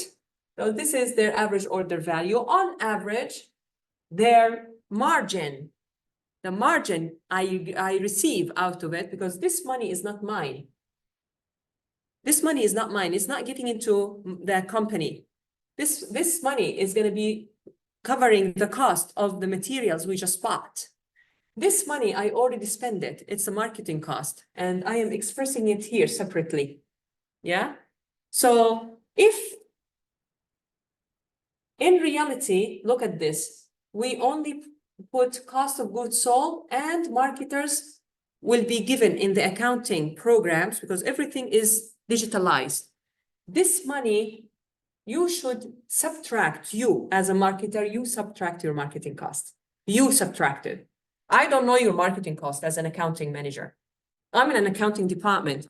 I know that the CEO gave you this much budget, financial year budget, fiscal year budget, to run our marketing campaigns throughout the year. You decide how to allocate your budget optimally and how much money you are spending on this campaign and how much money you do your calculations inside your department. You got my point? So on the system, when you as a researcher working with your dad and you have full access to all the data, let's imagine, even the accounting department will tell you, I can give you this, the cost of goods sold, and I can give you this, the margin. Go talk to the marketing department and see what they have on their system. On their system, they will show you, okay, this customer was acquired, or this kind of transaction, what happened under this campaign, that the marketing cost of this campaign was this, and the number of customers traffic that we received was this, and the cost per click that we paid for each traffic, whether it was useful to us and place an order, or whether it was useless and didn't place an order, was this. And the conversion rate, which is the number of customers who place an order and were very useful for us out of all the traffic, was this. And we looked up our system also and found out how our marketing person there, officer, has actually calculated how many of these were customers and lost it. If it was a customer acquisition. And just happened that, an existing customer fooled you somehow and you found out, you let go. Then you decide whether to keep it in the calculations or not. Up to you. It's an internal decision. You got my point? So this is how things go. Then the second thing here is the margin. Margin is the cash flow. This cash flow on the accounting system, as you see in this bar, it's going to be here is the price, for example, minus the cost of goods sold. Then this is a margin. This margin could be absolute value, $20, $30, $50. We call it markup. If we take it in terms of percentage of the product, then it is a gross margin. Let's call it for now margin, the marketing margin. Whether you want to take it as a markup or whether you want to take it as a gross margin. Usually we use the markup because we want to subtract the marketing costs. Why is the system doesn't give me marketing costs? You need to do it as a marketing analyst or as an academic. If the data that you acquire from the organization, of course, is probably from the accounting department, and then you go to the marketing department. If you're lucky, probably marketing department also has access to the whole accounting system. But in fact, in reality, every organization, every department in any organization have access to certain part of the system. Did you remember why at the very beginning of today's class, I told you, you have no control over this. You have no control over this. We also, as a business, have no control over this. I had a reason why I explained all this, to start to bring you, to condition you to what you as a marketer has control over. And the system, and then you coming as an academic or as an analyst from outsourced or as a PhD analyst or acquiring data, this is what you will be given. You will be given this margin, either being markup or either be percentage. But eventually you can multiply the percentage with the price and get the markup as an absolute value, and also work out your ways then to subtract this marketing cost that I showed you earlier. But I told you, accounting system, not under my control, your marketing cost. How could I know how much you put in marketing costs unless they have access to all the accounting systems? And your accounting system is very good that even the marketing manager and his people and all his people will put how much his marketing campaign has cost you. But even if you did that, your job is to take the whole cost and subtract it over. As I told you, there's traffic. Is it traffic? How much of this traffic was useful, and how much of them, how much money did they place orders for? So there's so many details that you can get through the system if you run certain analysis yourself. Yeah, yourself.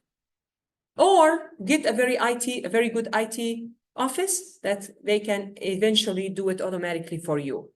But we as researchers, usually, as researchers ourselves, we obtain the data as is like this.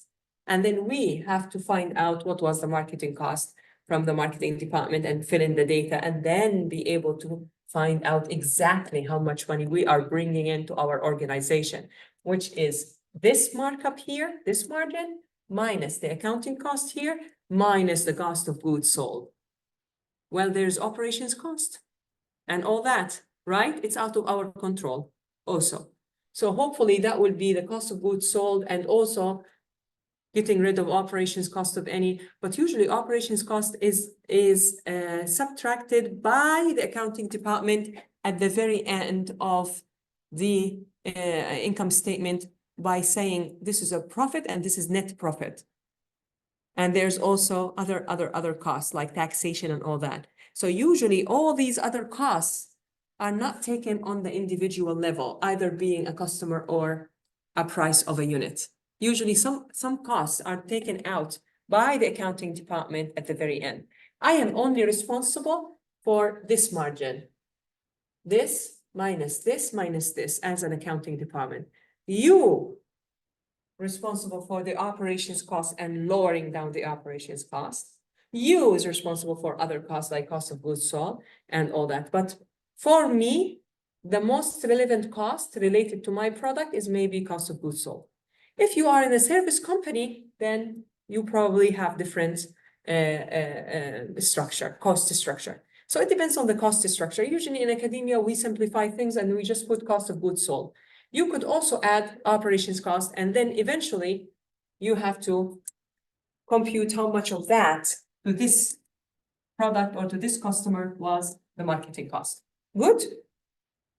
So this is the margin.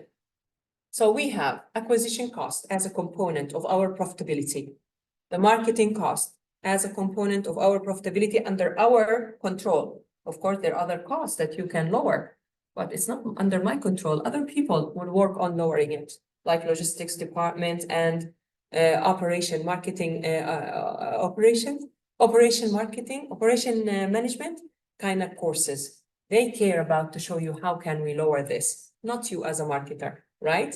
I need to care about my loyalty programs to enhance retention. So I care about my acquisition programs to acquire new customers.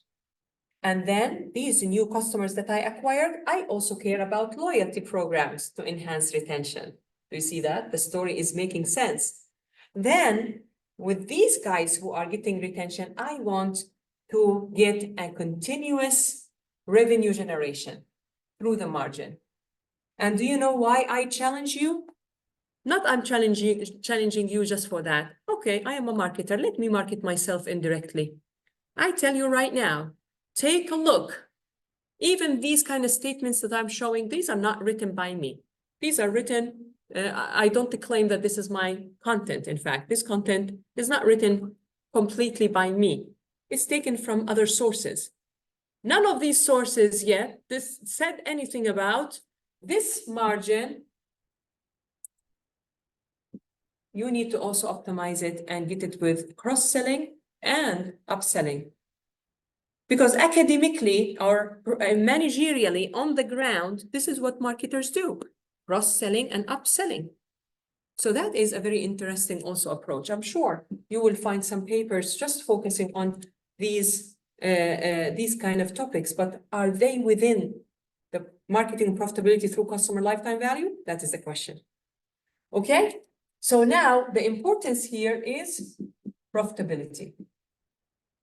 Why it is important? Acquisition cost, it's important because it is the #1 most important aspect in marketing profitability. Acquisition costs and acquisition programs are very important, and they are very much related now, you are convinced, to loyalty programs through the retention cost kind of explanation. Not only through the retention cost, loyalty programs don't only look at enhancing only the retention, but also enhancing that margin. By what? Optimal pricing. The price is good and optimal, I have more margin. I have more markup.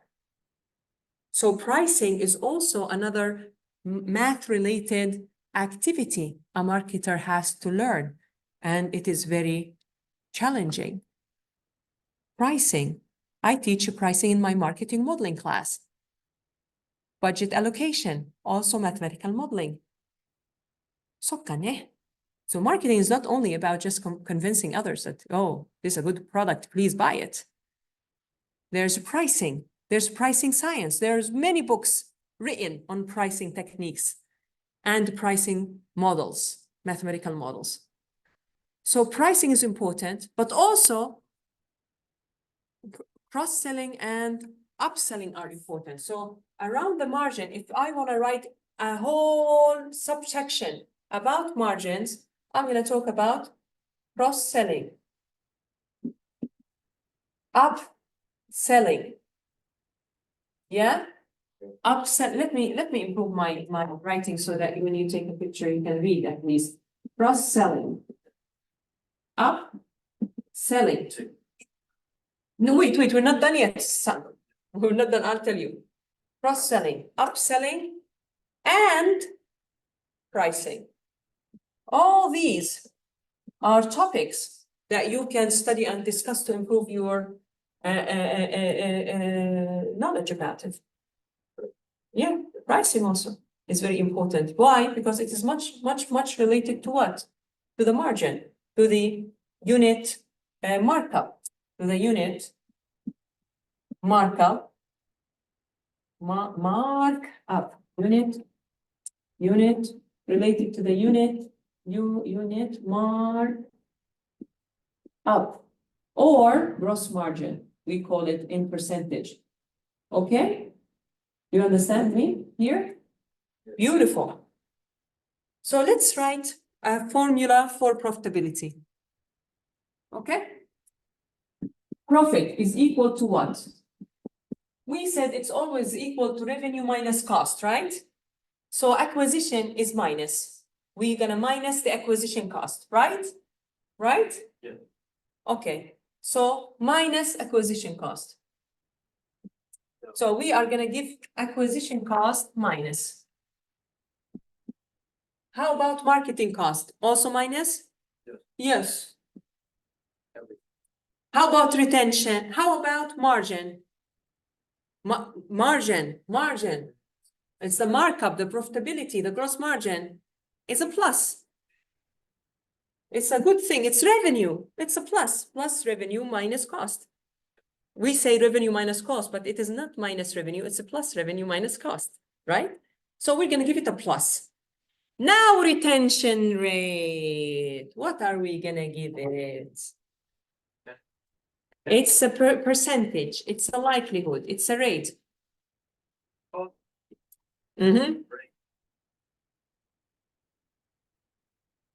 Usually multiplication. Yeah. It means the more there is a relation, correlation, multiplication.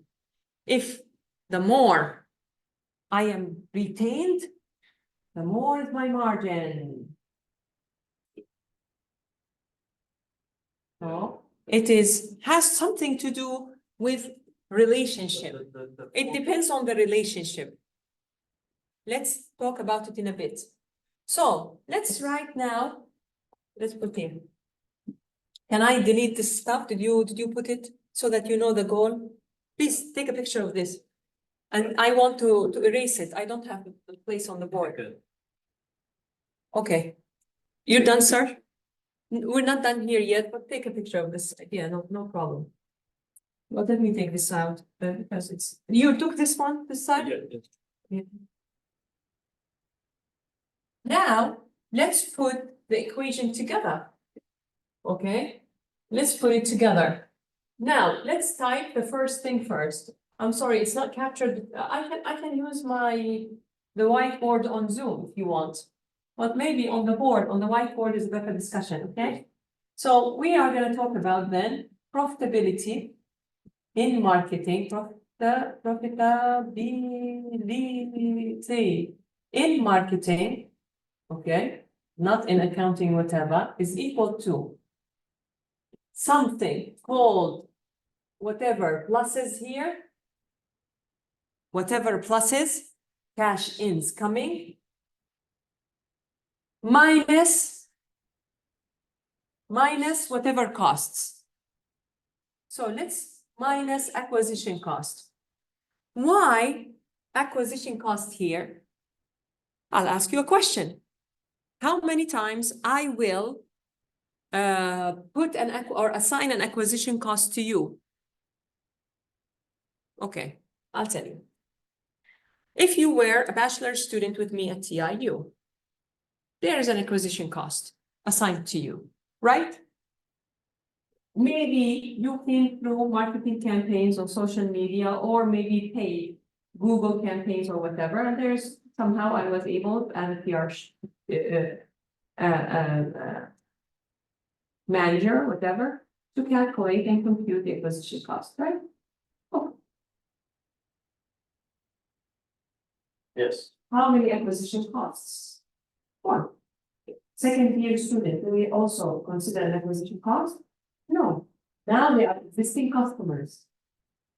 There's no acquisition cost. Only acquisition cost when you were not my customer, you were just a candidate, you were just a prospect, we call it in marketing. We don't say candidate, we say prospects. So when you were a prospect, when you were a candidate, you were not my student, and then you became my student. You became my customer.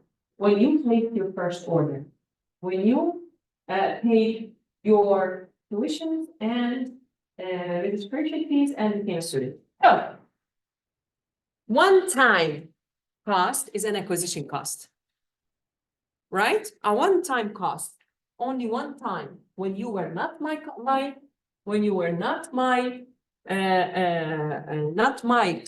customer, and then you became my customer.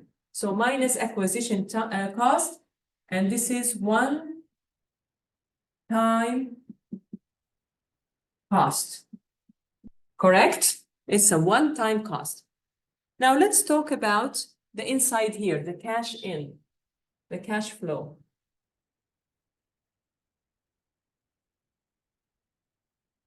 Cash outflow. Flow in, flow out. What first? Usually in profitability, we say revenue minus cost. What is the revenue here? In 1, 2, 3, 4. 1 is acquisition cost. 2 is marketing cost. 3 is retention. 4 is margin. Which one of them is more revenue? Like margin. Margin. So this is customer margin. If you compute it per one customer, average margin. Yeah, because it's over a period of time, right? A little more.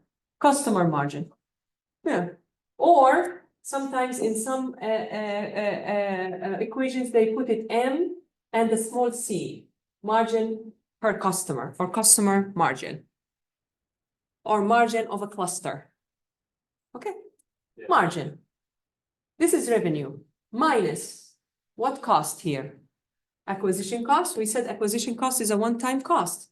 What other costs that we listed on the board? Marketing cost. So this is why I don't like to put it like that, because then you have big marketing costs. So I like to write it here, just margin or customer margin is better. Yeah. Customer margin minus marketing cost. Minus acquisition cost.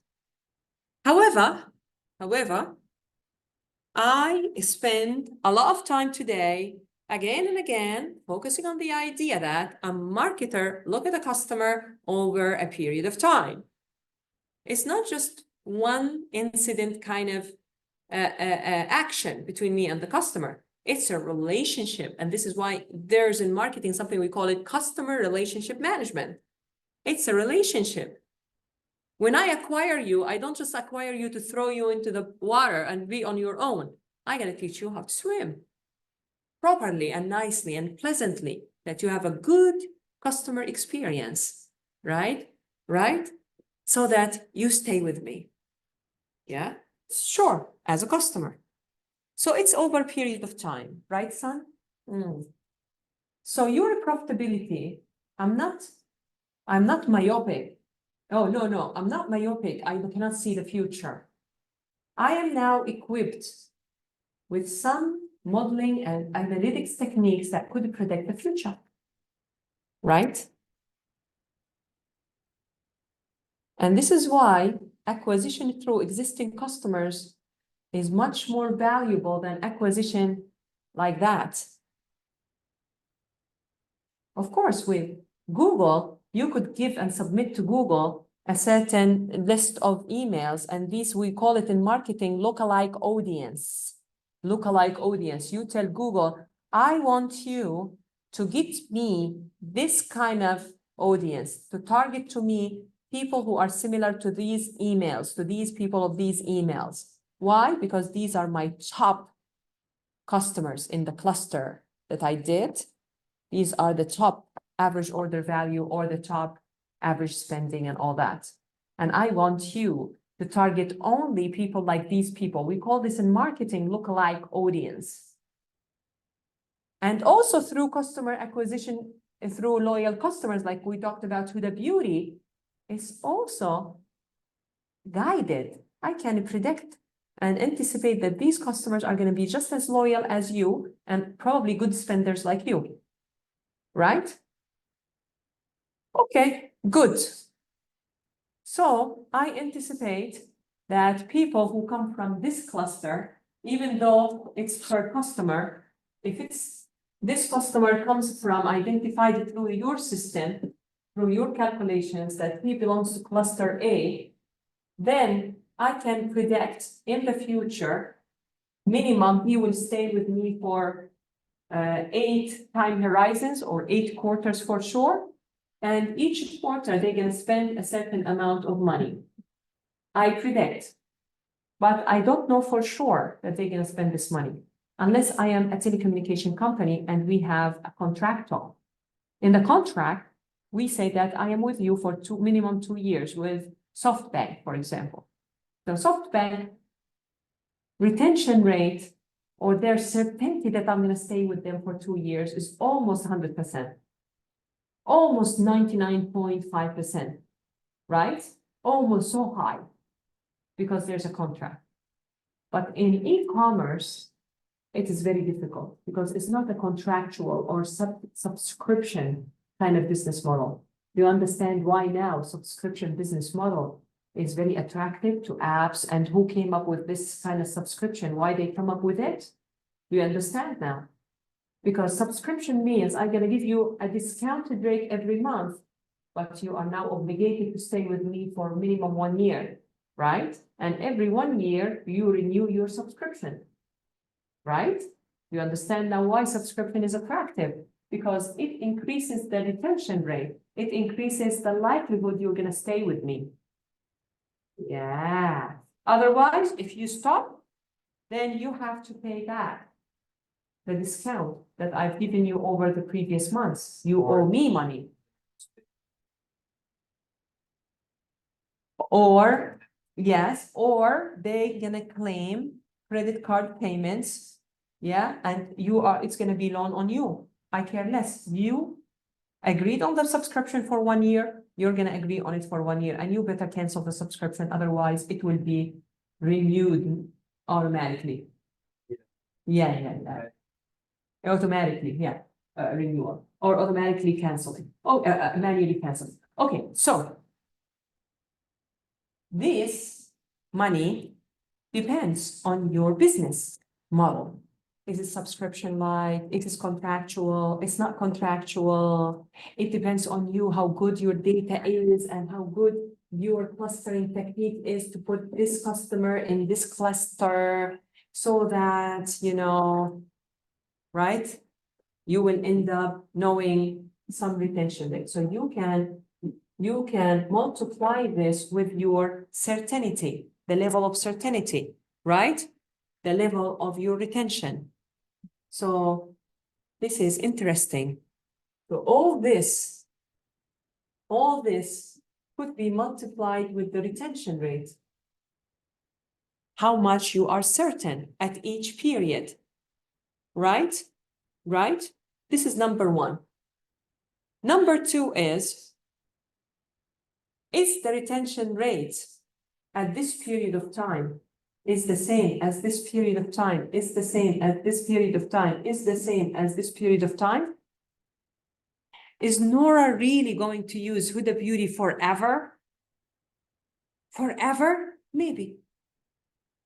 Maybe. But let me tell you something. Nora is a human being. She's not a robot, son. Nora is not a business, a distribution business, a huge corporation in China or in Korea that been existing for the past 80 years, and it's a very good distribution channel. And Nora is the CEO, I hope. And even if she passes away, her son will take over, for example. So the corporation will still exist, hopefully, if it's really very good, strong ground. We're not working with organizations here. We're working with the human beings. Even if Nora is so lovely, so what? So lovely. And she will never give up on Huda Beauty because it is a very good business with very good standards, doing business and also standards for humanity. She's going to stay with them, no doubt. But eventually she's going to pass away. She's going to die. She's not going to be existing. And probably she doesn't have to have a daughter, at least not yet. So I'm going to die one day. So one day I will diminish. One day, what's going to happen? I will diminish. So even though I will live my life so loyal to you, at one point I will diminish. It's absolute fact that I will diminish. So in economics, we need to talk numbers now. Translate this story now, the common sense that we just talked about, into numbers, into mathematics. We cannot know how much is the lifetime of Nora.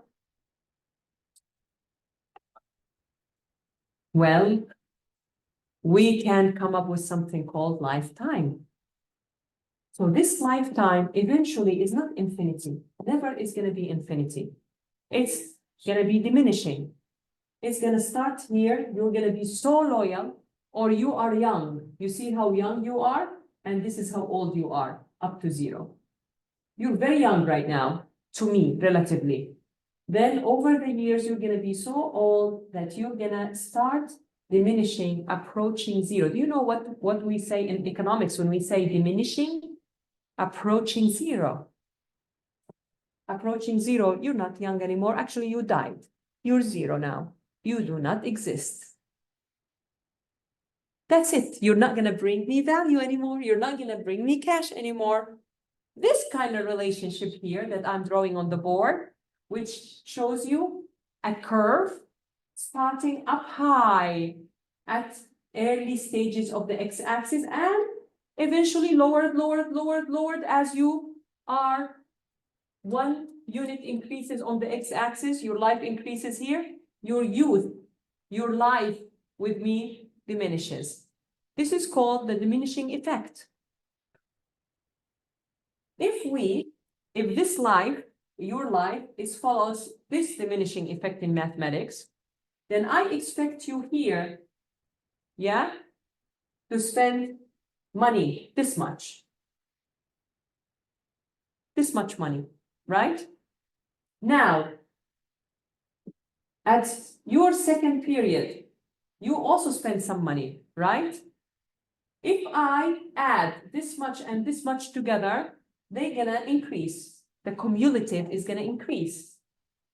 Then over here, this period, I'm gonna add all the money I accumulated with you. Increase, Yeah. increase. However, for me to satisfy the idea, the natural rule of life, that you are going to diminish. Oh my goodness, I'm scaring you. You are going, a drama. You are going, not you, but a customer is going to diminish to zero. To satisfy this mathematically, in a simple, very simple way, there are other ways better than this, but this is the simplest way that we teach students. We say that over time, this increase rate is not going to be so high and exponent like that. We're going to say it is eventually going to become smaller and smaller. My benefit from you over the years, not because you are paying less necessarily, but one day you are going to die.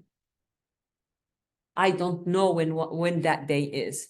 Even if you die here, at least I will have, even if you were paying in reality something like this, but unexpectedly you died here, I'm going to do my calculations up to here.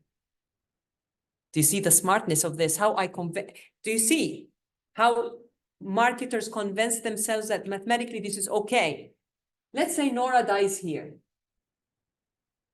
In reality, when you capture my data, son, you capture my data like this. Nora is a very good customer and she's working, very hardworking person. And guess what? Over the years, she always buys more. Upselling. God bless. Only making better money, and buying the bestest, and more products over the years. For example. Yeah? And even though maybe, in reality, I am like this. I'm even like this, so high. But I don't know when you're going to die, Miss Nora. And one day you're going to die. Maybe it is here. But to me, it suits me to say that there is some time horizon that I will define up to me. Time horizon, we call it.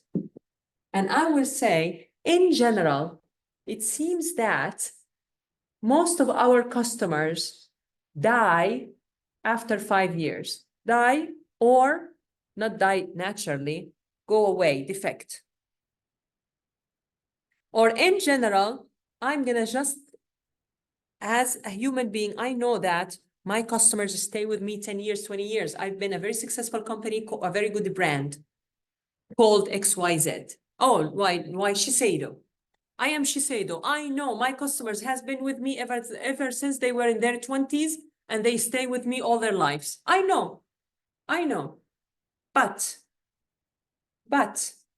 I select a certain time horizon because I'm just using the machine to predict. I'm using mathematics to predict. In data analytics, in general, we don't predict beyond 3 to 5 years, son. It's a best practice. It's a common practice. At least me, you will never find me giving you an exercise to predict anything for over 3 years, maximum 5 years. We don't attempt as data analysts to predict anything beyond 5 years. We don't know what's going to happen in the future. So what I'm trying to tell you is, even if actually you are like this, and even if my time horizon is maximum 5 years, because best practice, I cannot do more than 5 years. And as we said during the class, you actually move the data in the future. It's okay. Even with all this, yeah, I'm going to predict that this is your trajectory. I'm going to predict that there will be a diminishing effect over 10 years or 5 years, whatever you like. You got my point? So even if you're right like this with me, I'm going to still put mathematically a diminishing effect like this, because eventually, even after the 5 years, you're going to go away. Basically, this time horizon, I will translate it to you in a natural sense. It is my own put deadline to make you as productive as possible, as profitable as possible to me within this time horizon. So basically, if I am a big corporation like Shiseido or like Huda Beauty, and I used to do like other businesses, I give you 20% only for the person you bring. Now I'm giving you and also the person you bring 20%.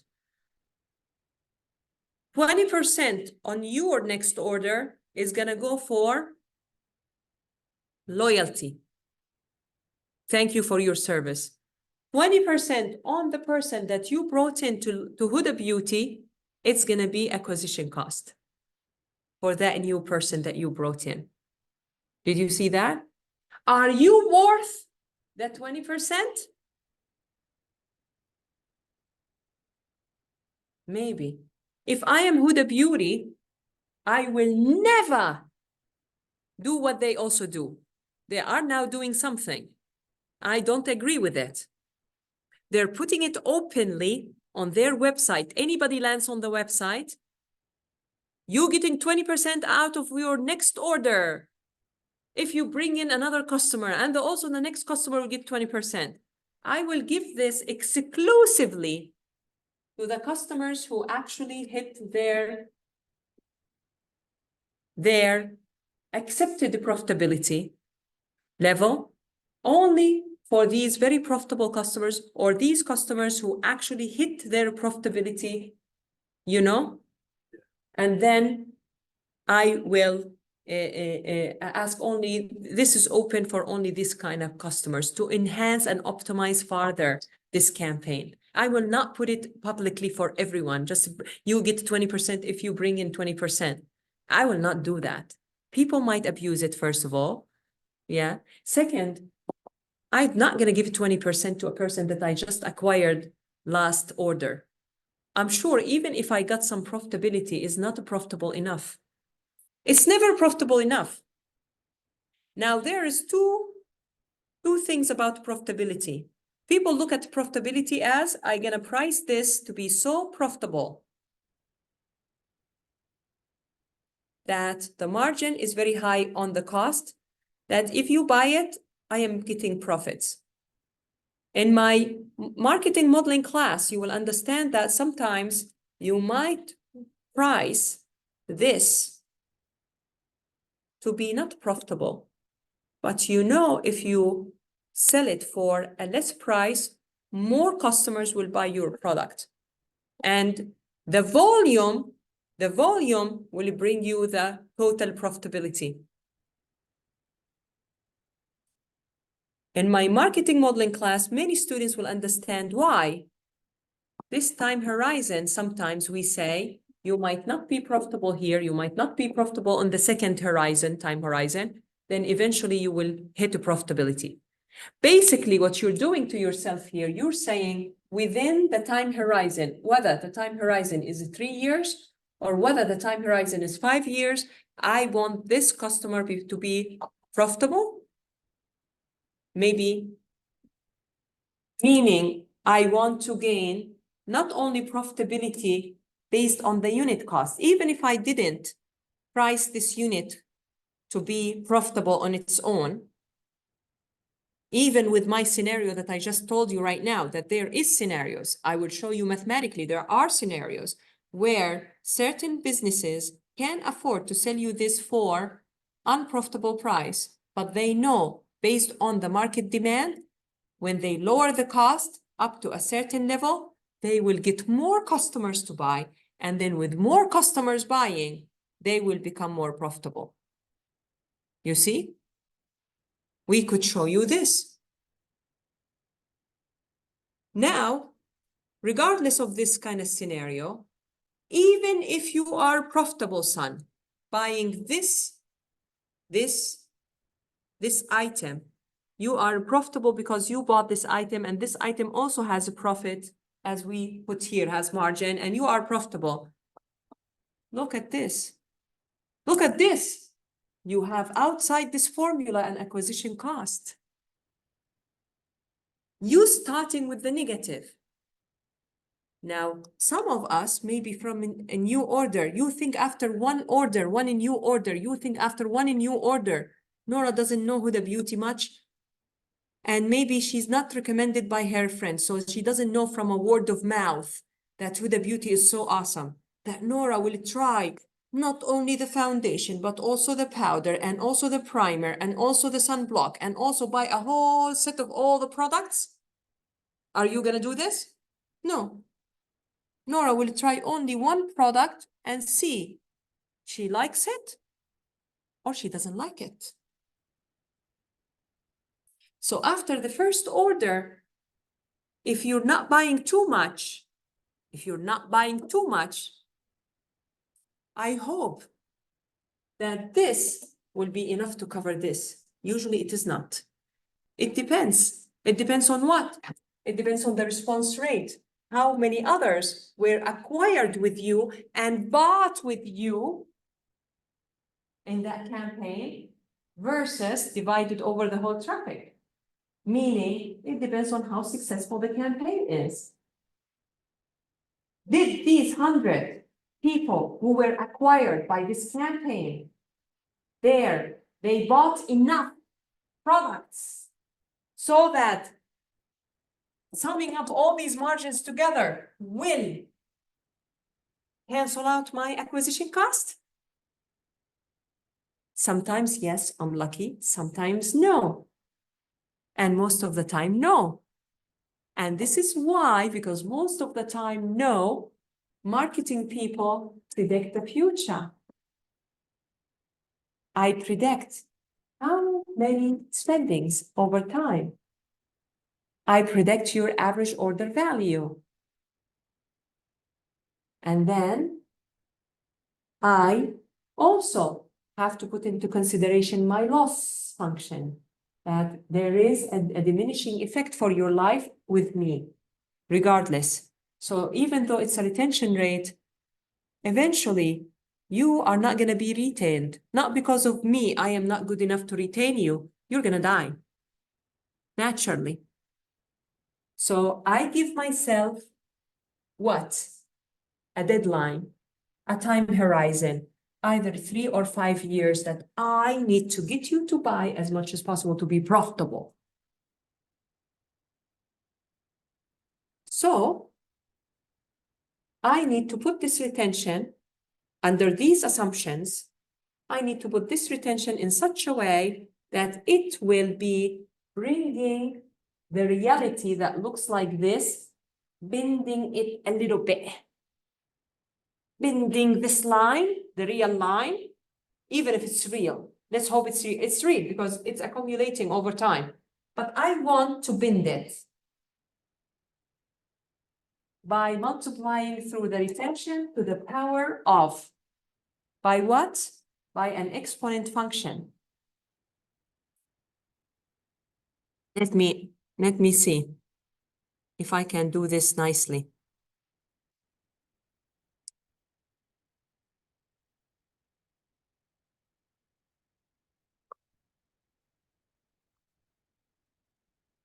Do you see? Do you see this curve? Do you see this curve? This is like a diminishing effect of the lifetime. Over time, you are less likely to survive. What is retention rate? It's survival rate, right? Your survival rate or retention is going to decrease over time. Do you see? It looks like an exponent here. This is the exponent, the exponential function.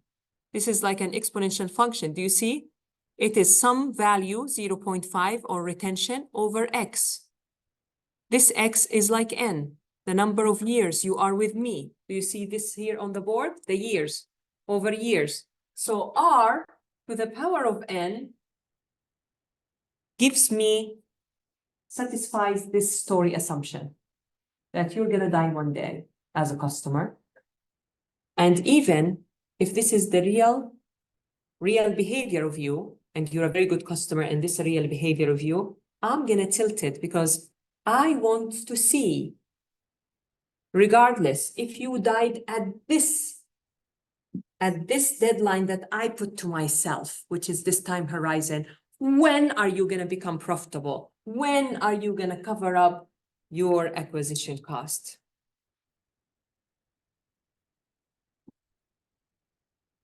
Because even if you are pricing this very well and you're getting a margin,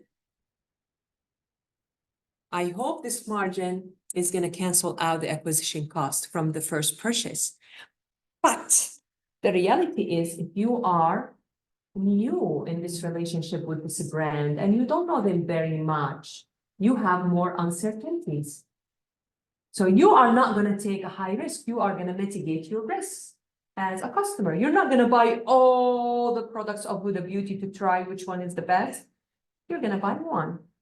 If you are now in need for an eyeshadow, you're just going to buy an eyeshadow. Even if they tempt you so much for the foundation or the pressed powder. Why? Because you want to see first, do they fulfill their promises with the eyeshadow? Yes. And they are actually providing more than their promises? Oh my goodness, it's better than what I expected. It's so awesome. I can't wait to try the foundation. Then I buy foundation. Then I buy, a foundation impressed me more. Oh my God, it's so good. You know what?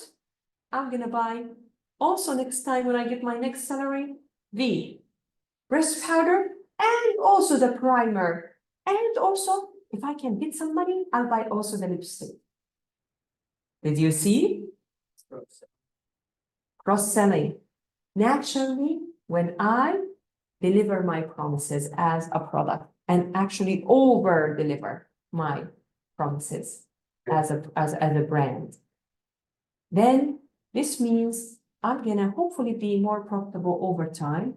If I'm not, and I'm a lazy, I'm just want eyeshadow, I'm not that much into makeup, I don't buy it often, my income is limited, I only buy one product at a time, then every time I will buy only one product. And every time I will bring you this little margin, eventually over time, cancel out. Then that would be break-even point. Again, the story is you as a business are going to put to you a certain time horizon, 3 to 5 years only. Why? Even though you know maybe your time horizon with a customer, as Shiseido, is forever, is for 20 years, 30 years. Because as a mathematician, as an analyst, you cannot rely on your system for over 3 to 5 years at this point to predict the future. This is why you also telling me, Nora, at the very beginning of the class, and I'm very thankful that you brought that up, that we usually let go of the last month, of the early month, and include data from the most recent month. But this doesn't happen unless the new month has arrived to do the calculations again, to do the calculations again, to do the calculations automatically again. But regardless of that, if you're going to do the calculations now once before you run the campaign,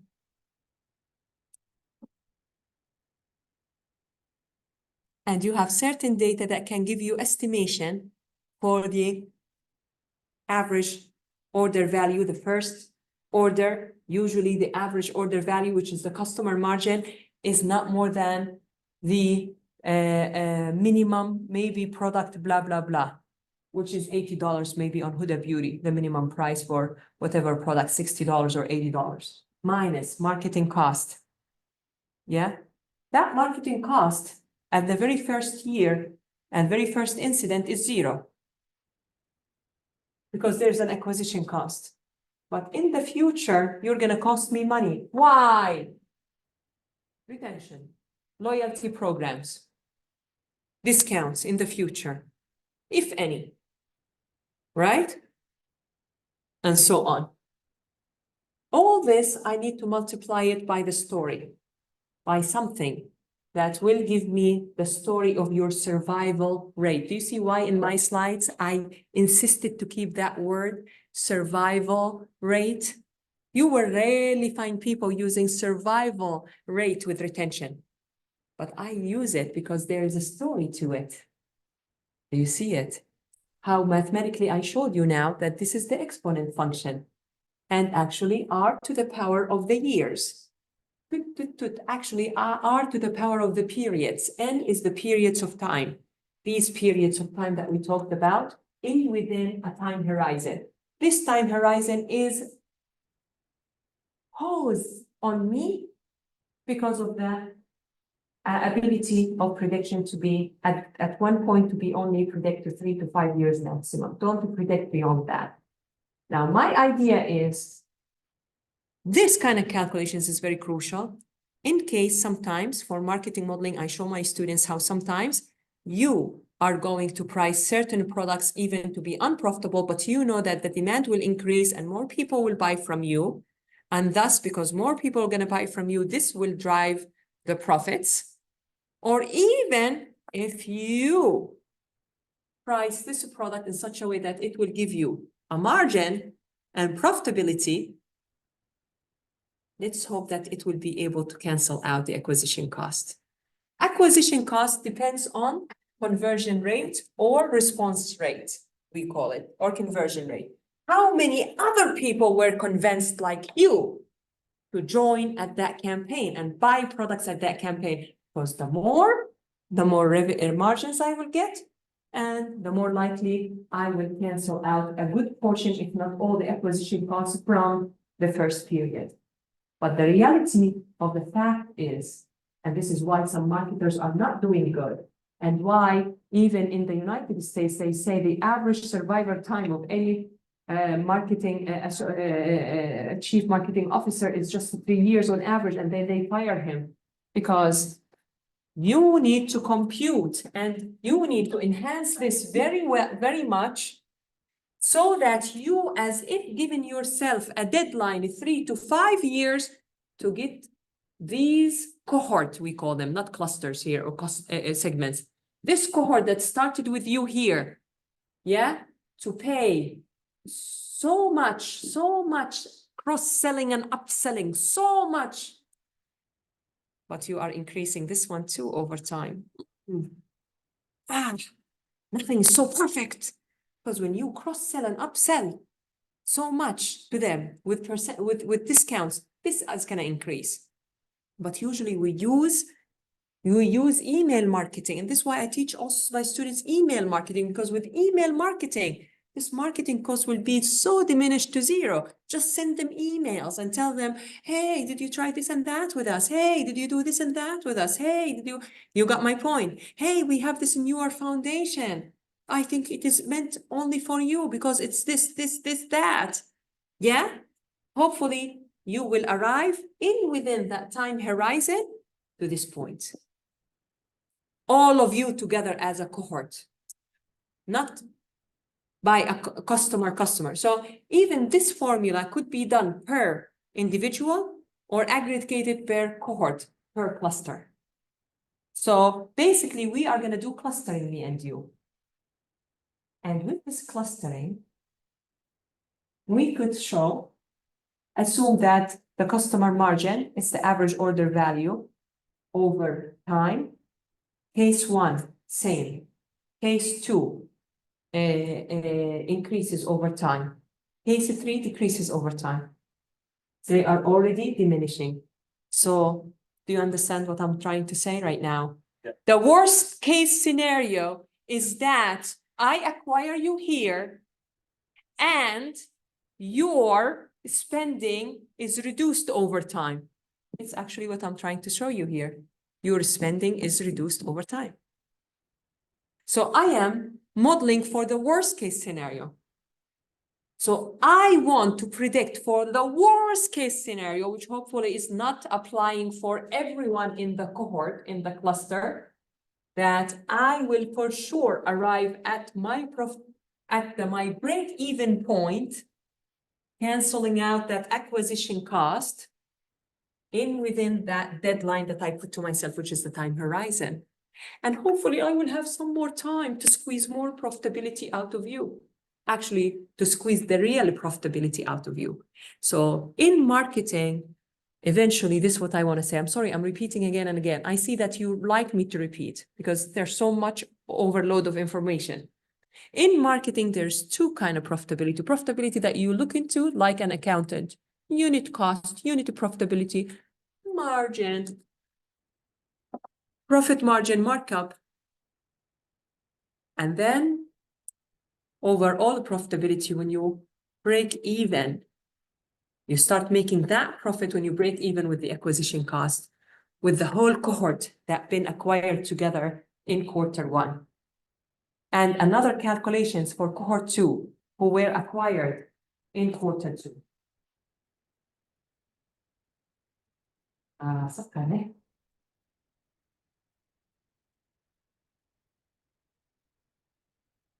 And this is quite interesting, isn't it? Let me add to your interest, and then I will let you go home or maybe go lunch and relax because I gave you so much information today, right? That I am predicting the future. I feel like you're cold, son. If you're cold, turn it up. I like the cold aircon. But you can put it up. It's okay. I don't mind it.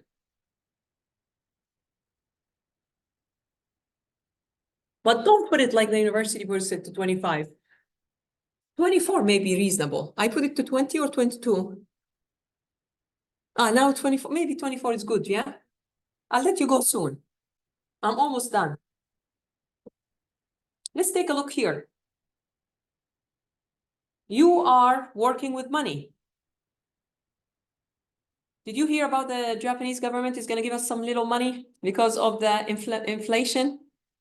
I don't know. My husband told me the government might, my husband, they're caring so much about money more than I do. He's the man of the house. Happened before. It could happen again.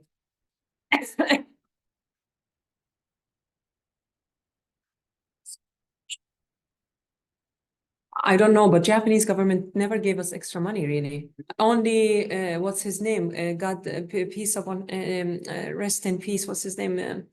Ape. Ape, he was assassinated. He gave us money only during the corona.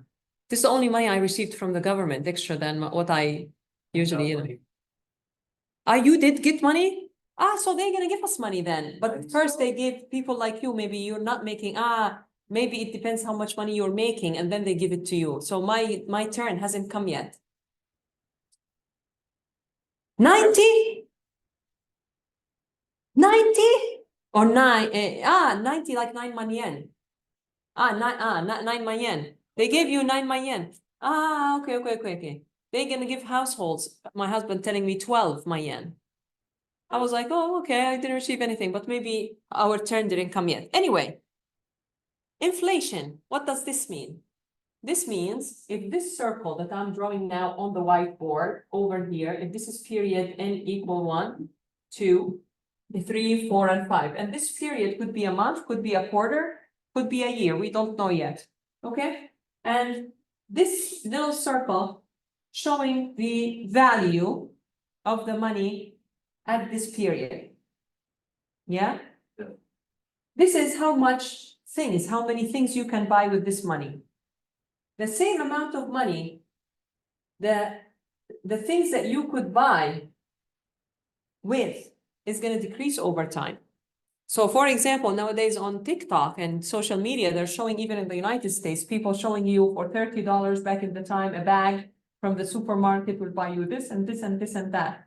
Now, the same $30 will buy you only 1 or 2 items out of the 10 items you were able to buy from the supermarket. So this is exactly what we're talking about.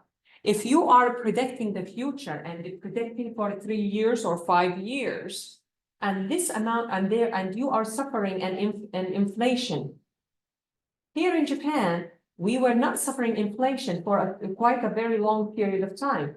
The 1,000 yen will still buy you the same things. You're still gonna buy the bento for 600 or 500 yen. So you still gonna have a full nice lunch that has greens, that has carbs, that has little protein for 500 yen. Now, most of the bentos are 600 something, right? And some are 1,000, depending on how good it is, yeah? So now the cheapest bento is not 500 yen. I've never seen a bento now for 500 yen in so long, right?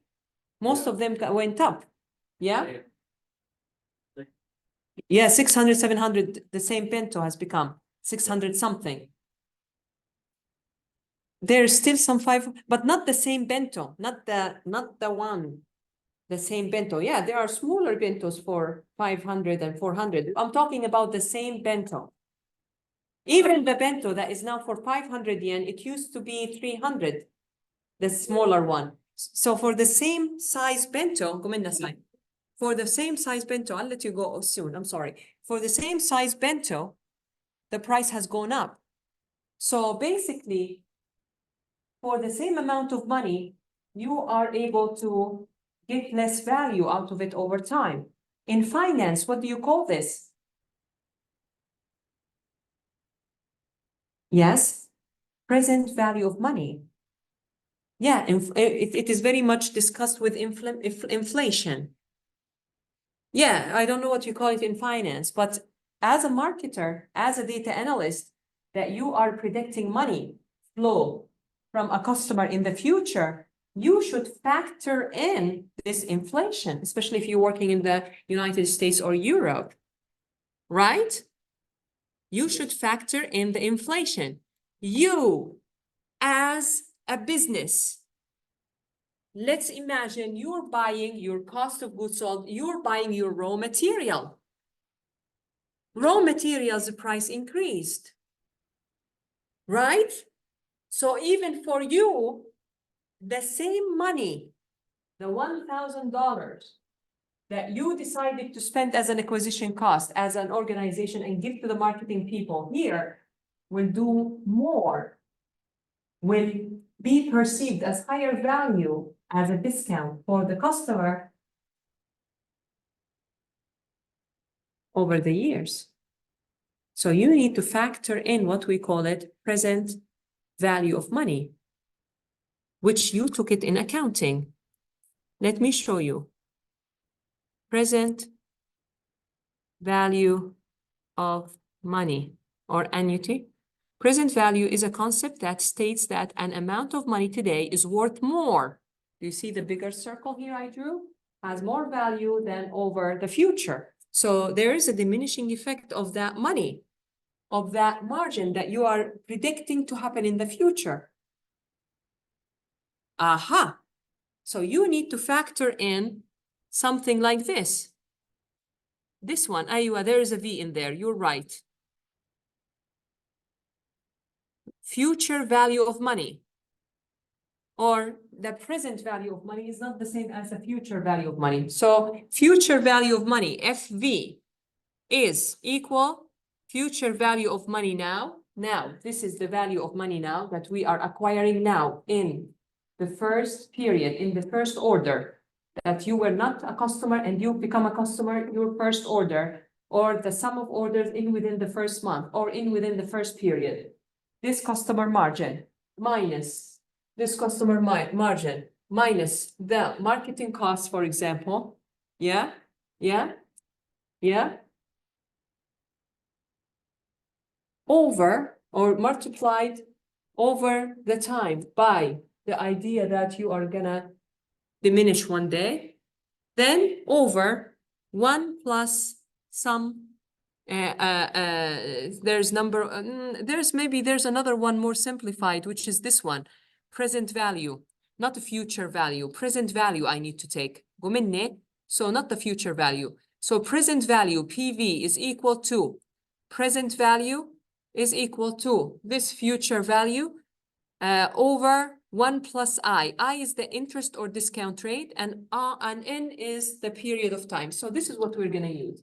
So we're gonna put this over what? 1 plus I to the power of N. What is I? They say discount rate. What do you mean? Do you know what is the interest rate or discount rate?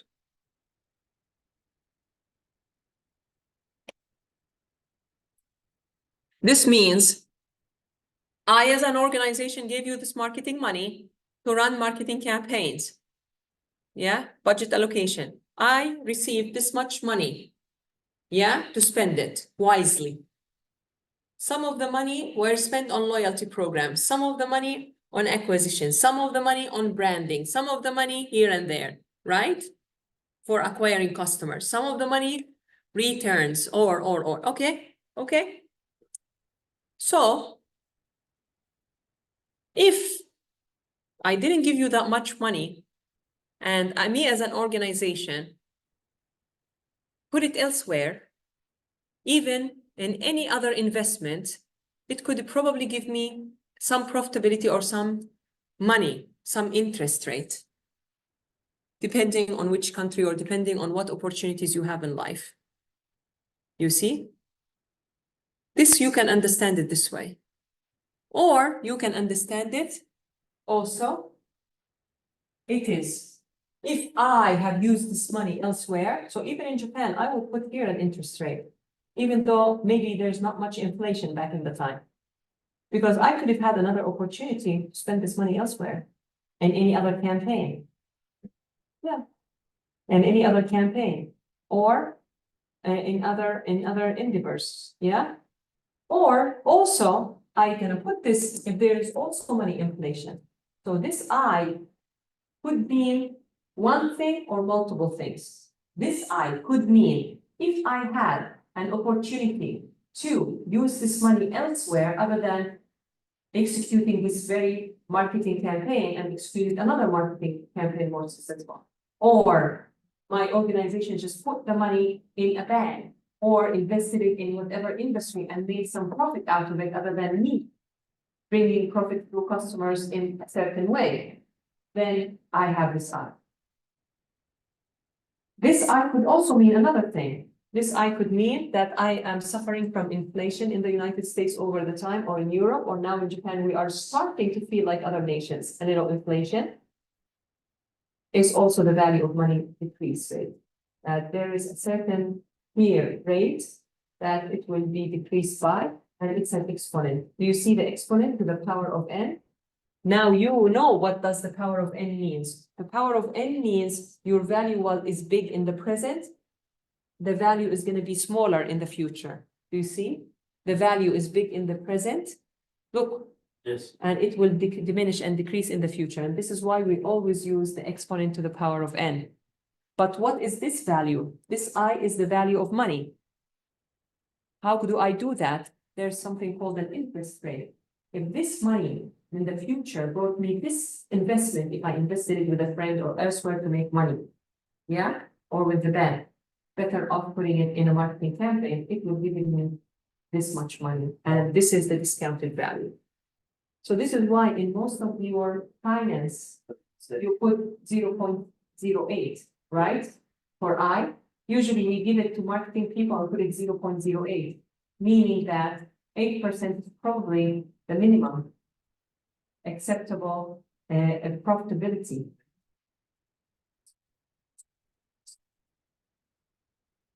We use it for inflation, for present value. So you could understand it either way. Use Standard market is gone and has no value. Compared to if we put it in the bank, it's a cost. This is another meaning. The meaning for the present value is this on the board, that this value of money will decrease over time, So this I is some number you put for the value of this, or for this decrease, for the inflation rate, for the discount rate. Do you see why on the board it says interest or discount rate? So when the meaning is money inflation, how much is the inflation rate in your country? So this is the discount rate. So for example, $100 probably equals $110 in the future. In Over 1 plus I to the power of n. What kind of future are we talking about? $1,000, even though it looks like it is $1,200 and it looks like it is big, but it is this $1,200 if you want to keep this circle the same size. But the $1,000 today will buy me this much in this circle. Then it was the same 1,000 is going to decrease over time. So it's good thinking. People describe this inflation in different ways. I think the best way to describe it is what I have on the board. What I have on the board is the same amount of money right now today is going to buy me this circle, but in the future it's going to buy me less. However, this is described through the a bag of chips, for example. A bag of chips here will be filled up to the 70%. Some marketing people might reduce and for businesses might actually reduce the amount, but keep the price the same. But they need to tell you that because some scandals happen. So yeah, so do you see how do we describe it? So if you describe it this way, there's a discount rate, right? This discount rate is that here it was R, retention rate, and then to the power of n. Here, this discount rate is 1 plus I to the power of n. You understand that? Now, what do you mean by interest rate? We mean if we are living in Japan and there was no inflation for so long period of time, the 1,000 yen will buy you the same circle over so many years. There's no inflation. Yeah. Prices are stable. Everyone buying the same thing with the 1,000 yen. In this case, do we use this kind of formula? Yes, we do. If we say that this amount of money is supposed to always make more money. This amount of money is an investment. If you look at it from a business point of view, is an investment. This amount of money, the interest, is an investment. The money is an investment, should always grow over time, not diminish. There's no increase in basement. So I explain it to my student by telling them a scenario. Nora, you are useless. I gave you this money as a marketing campaign. Look what you got me. You got me just this much customers. I could have put it in a bag. And that's 0.08 or 8% interest rate, for example. Right? Right? I shouldn't even run any business. I shouldn't be doing any business then. I could just play it safe and put it in a bank, and the bank would give me minimum this much money. This is why marketing people, for example, in the United States, their average survival rate is three years. There's a lot of pressure. You need to understand the waters. You need to understand where you're working and what is the average acceptable profitability. So this means that even with this, as I told you here, do you see on the board?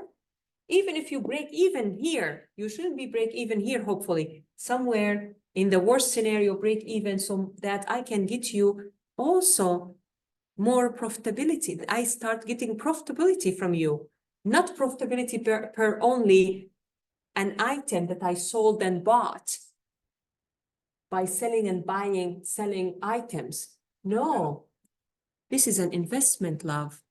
This acquisition cost is not just, you could look at it so that you can keep your job. That this acquisition cost is money. Money is an investment. So even this money, its return on investment is not just, I covered all the costs and everyone is happy, we're profitable. No, you show that you are capable and more capable when you present to your people that this acquisition cost is not just a cost to me. It is actually an investment. And the money that you gave me 3 years ago, as you can see, now we are making more revenue, continuous revenue streams. Do you remember in the slide? Continuous revenue stream. And you told me in the very beginning, you didn't even give me the chance to build up my argument slowly. You told me growth. It's all about growth. It's all about growth. This acquisition cost is money under my control to invest, to allocate it as a budget, to invest it, to bring money back to the organization. The more money back I bring in, the better the investor I am. So a marketer, in a sense, is not just a marketer who works to convince customers, please buy from me. Is also an accountant, because he or she needs to know all about this, cost of goods sold, marketing cost here, and margin, and the gross margin, and response rate, and conversion rate, and all that.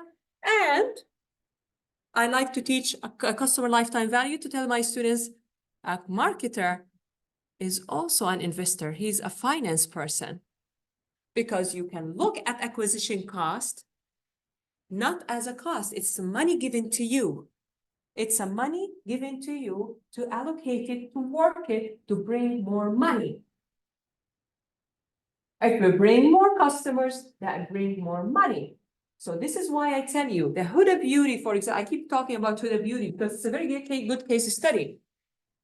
Because I've been telling my students and vouching for that and telling my students, I don't understand why businesses tell you, keep giving me these vouchers that even cost me more money. My beauty salon, for example, I've been with them for so long. They stopped doing it. I promise you they stopped doing it. I've been with them ever since I came to Japan.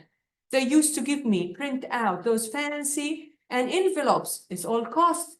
And tell me, recommend this to a friend. And the friend gets the 20%. So I need to tell the friend that I'm doing laser treatment in this place to shame me.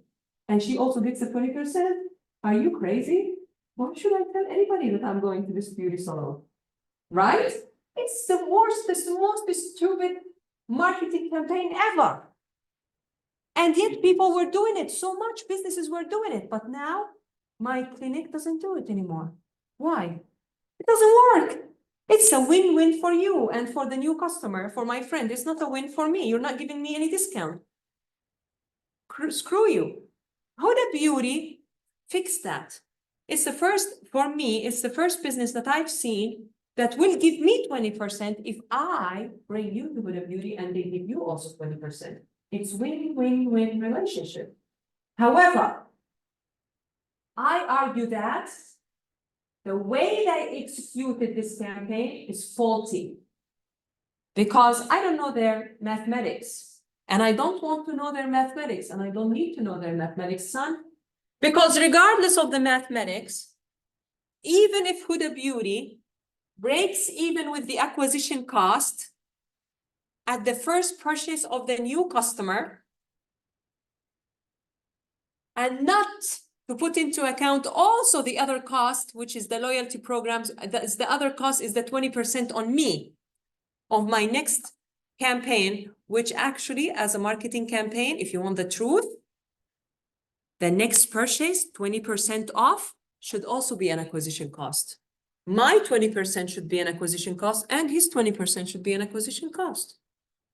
If you want the truth, I'll put both of them, that 20% on me and 20% on you as a new customer, both of you is acquisition cost. Because I would have not got the 20% if I didn't bring you. The reason why I got the 20% is bringing you. So the reason is acquisition of you. So you should be responsible for that acquisition cost of me, your cohort, and yourself. You want to tell me that you, as a customer with your cohort, got a 20% off on your order, which is a smaller order, than my order, which is a bigger order, as I'm a loyal customer. And you, as a cohort, will break even so easily at the first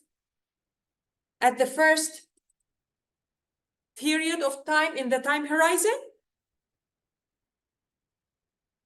20% on you and also 20% on me. The bigger average order value of a loyal customer. You're gonna break even with this, as a cohort, as a group of people, group of cluster, after only the first period of time in the time horizon. Okay, you did. And you broke even. Let's imagine, which I doubted. Let's imagine you broke even, son. I don't think that it will break even. Honestly, if you were able to break even in the first period, many campaigns would have actually done that before. You are going to be responsible not only of your 20% as the usual campaigns doing it.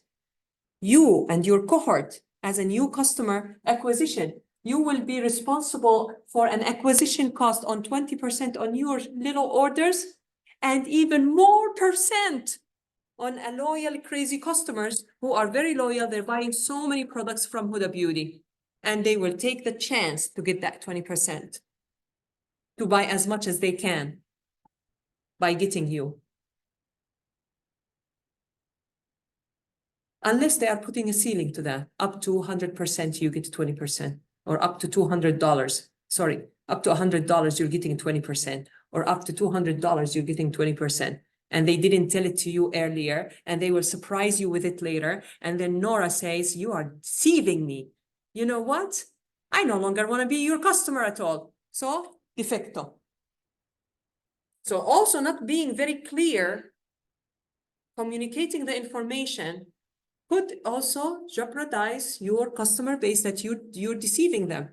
So even if you want to manage this by putting a ceiling for the 20% and you didn't communicate it earlier, if you communicated earlier, I would have still done it heavily.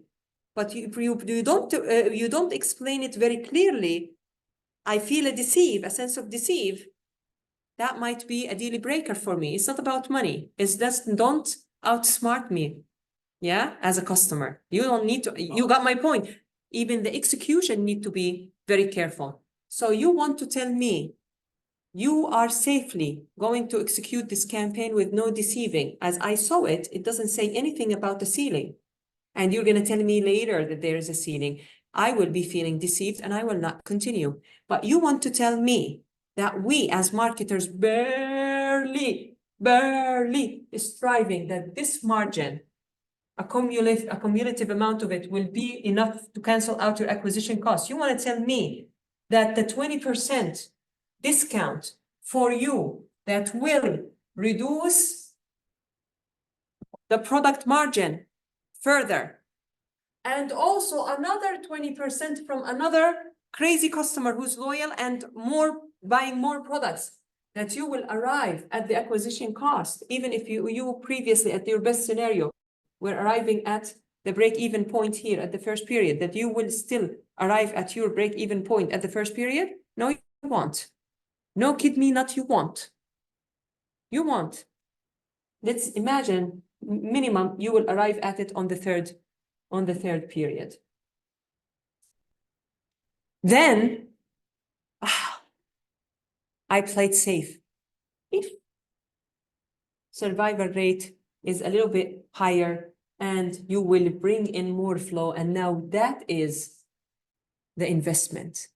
That is how much return on investment was that for this acquisition cost. So I want to argue by the end of today's lecture that first, as a marketer, you don't care only about acquired customers now, but you need not to only care about harvesting them, but also harnessing them so that they can stay with you loyal as long as possible. Second, even if they are loyal to you for the rest of all their lives, there are limitations beyond you. Has to do with the fact that in best practices in data analytics, you are not predicting for over 3 to 5 years. That's a general rule. You can mathematically predict, but you don't do that because you always want to update your data to the most recent data so that the model will become more and more relevant to the most recent behavior, recency, frequency, and monitoring.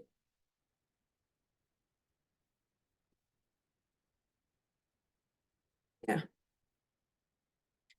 And then I want to argue that even though, yeah, you know that the customer will die one day, and even though you know that this day will not happen, hopefully within the 3 or 5 years, the customers may be in their 20s or 30s and healthy and all that, and most likely they will not gonna die anytime within the 5 years. You still are gonna give yourself a deadline, 3 to 5 years, to at least break even if you are just a lousy marketer and don't understand what a marketer is. Third, I would like to argue that a lousy marketer will only find these 3 to 5 years just to break even. And this is not usually how the marketer think. A marketer should think of themselves as a person who doesn't only know accounting good and digital marketing or whatever area that you are acquiring customers with very good and acquisition cost and response rate and all that very well, and knowing your customers and retention and rates and responses, but also needs to be a very good finance person, because this acquisition cost and how it's given to you is given to you as money that your organization could put elsewhere to invest and make profits beyond it. So your job is not just to acquire the customers today and know that they're going to die in 5 years, which is the time horizon, and you covered the acquisition cost and that's it. You break even in your life. And you tell your organization, but I am profitable because I got you profit per 1 unit. Per each 1 unit, I was profitable. And I am okay. I sold too much. I gave you so much revenue. But you need to cancel out the acquisition cost, and not only the acquisition cost, you need to cancel out, as based on your country, 2 things: either inflation, because you broke even this acquisition cost. You broke even this acquisition cost not from the first period, not the second period, maybe the third period. So your prediction should also include that. The inflation. And also this I could also include the interest. If you were to be a good marketer, not just a lousy novice marketer, a good marketer who's going to give me more money. I am giving you my money as an organization to bring me as an investor, to invest in this money, to bring me, to harness these new customers to stay with me as long as possible so I can get more and more money from them beyond not only the very first investment on you to bring you in as an acquisition cost, but also, of course, to be profitable per unit cost in general. Either it is cost of goods sold, operations, blah, blah, blah, and also the marketing cost. So profitability, in summary, you should be, as a marketer, be a very good convincing customers to be acquired and also to stay with you, because only by them staying with you as long as possible, you will be a good investor. You will invest the best in this acquisition cost, because you can compute over the years that these customers, yes, there is defecto, the retention rate, there is defectos. Yeah, this could be understood per 1 person dying eventually, but also this could be understood as a cluster.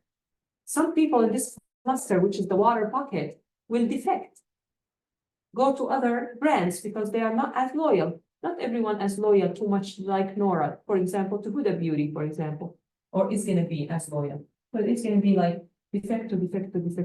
The cohort will decrease over time because there is defecto.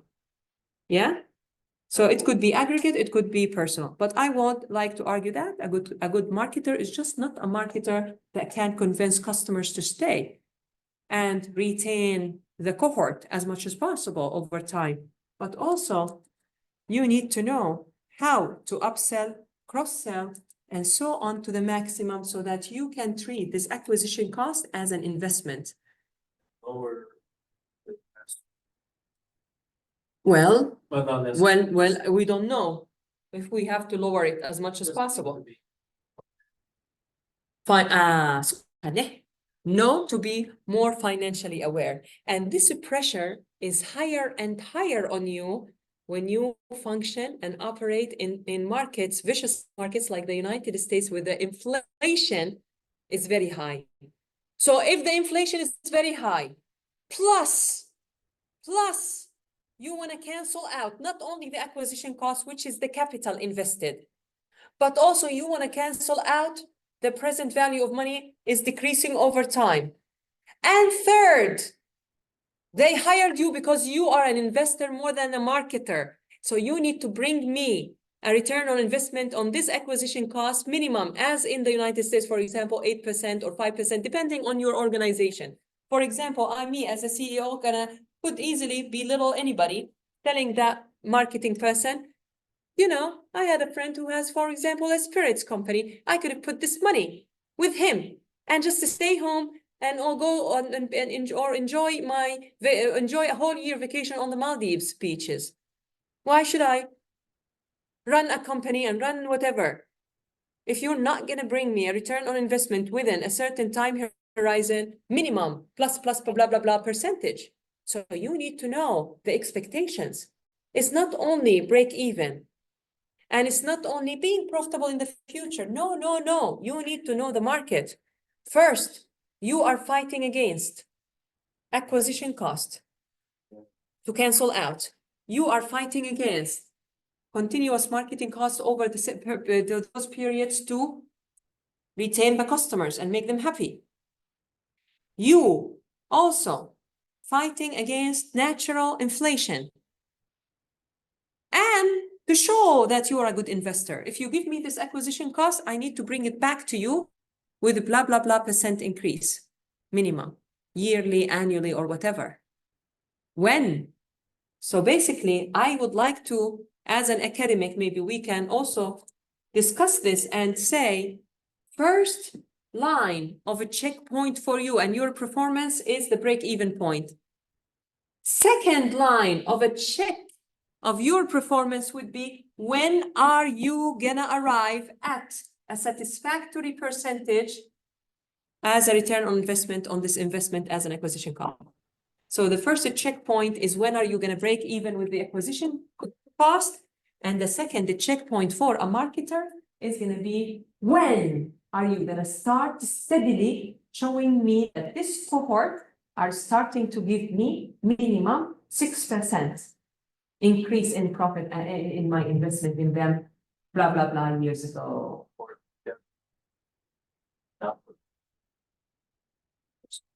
No, every new customers belong to a certain cohort. Starts with his or her cohort. So this is cohort year, blah, quarter one. Put them together as a cohort, a cluster together. And keep monitoring them over the years. So your screen is going to be this beautiful. So many cohorts ever since you were hired. Because you're responsible, and maybe other cohorts that other people were responsible of, well, you can put it together. But you need to see cohorts. And you need to see every cohort has a KPI. First KPI, when do you break even? Did you? Yes. Second, when is this cohort is going to start being steady, give me a steady interest rate as an investor I am now? How am I going to, pamper this cohort so that it would give me a steady interest rate being minimum as 5%, 6%, 8%, whatever is the percentages based on the argument the CEO will give or the country works with. Once you start working like this, you are undefiable as a marketing person. You're putting too much pressure on yourself and on other people, yeah? But it is reasonable. This person called the CEO, called the rich person who invested in this organization, doesn't only want to break even. He could have put this money elsewhere, right? This is an investment. Minimum, you should get the minimum acceptable in the market for him or her. Could be 8%, could be 10%, could be depending on your country and the possibilities. But nowadays, it's keeping even more pressure on marketing officers. And this is why their survival rate in any organization, especially in the United States, is very low. Why? Because of globalization. Nowadays, if you are from Uzbekistan, you're not talking only about opportunities in Uzbekistan. You're talking about, I have the money from Uzbekistan, I can invest it with Musan in China, right? It's getting more pressure on you because people can mobilize their money wherever they want to globally. Do you see? Yes. So Busan, hopefully today, we understood that profitability in marketing is much deeper and makes more sense than profitability revenue minus cost in accounting. Yeah. Also, it's very much related to analytics, marketing, than accounting or any other field. Why?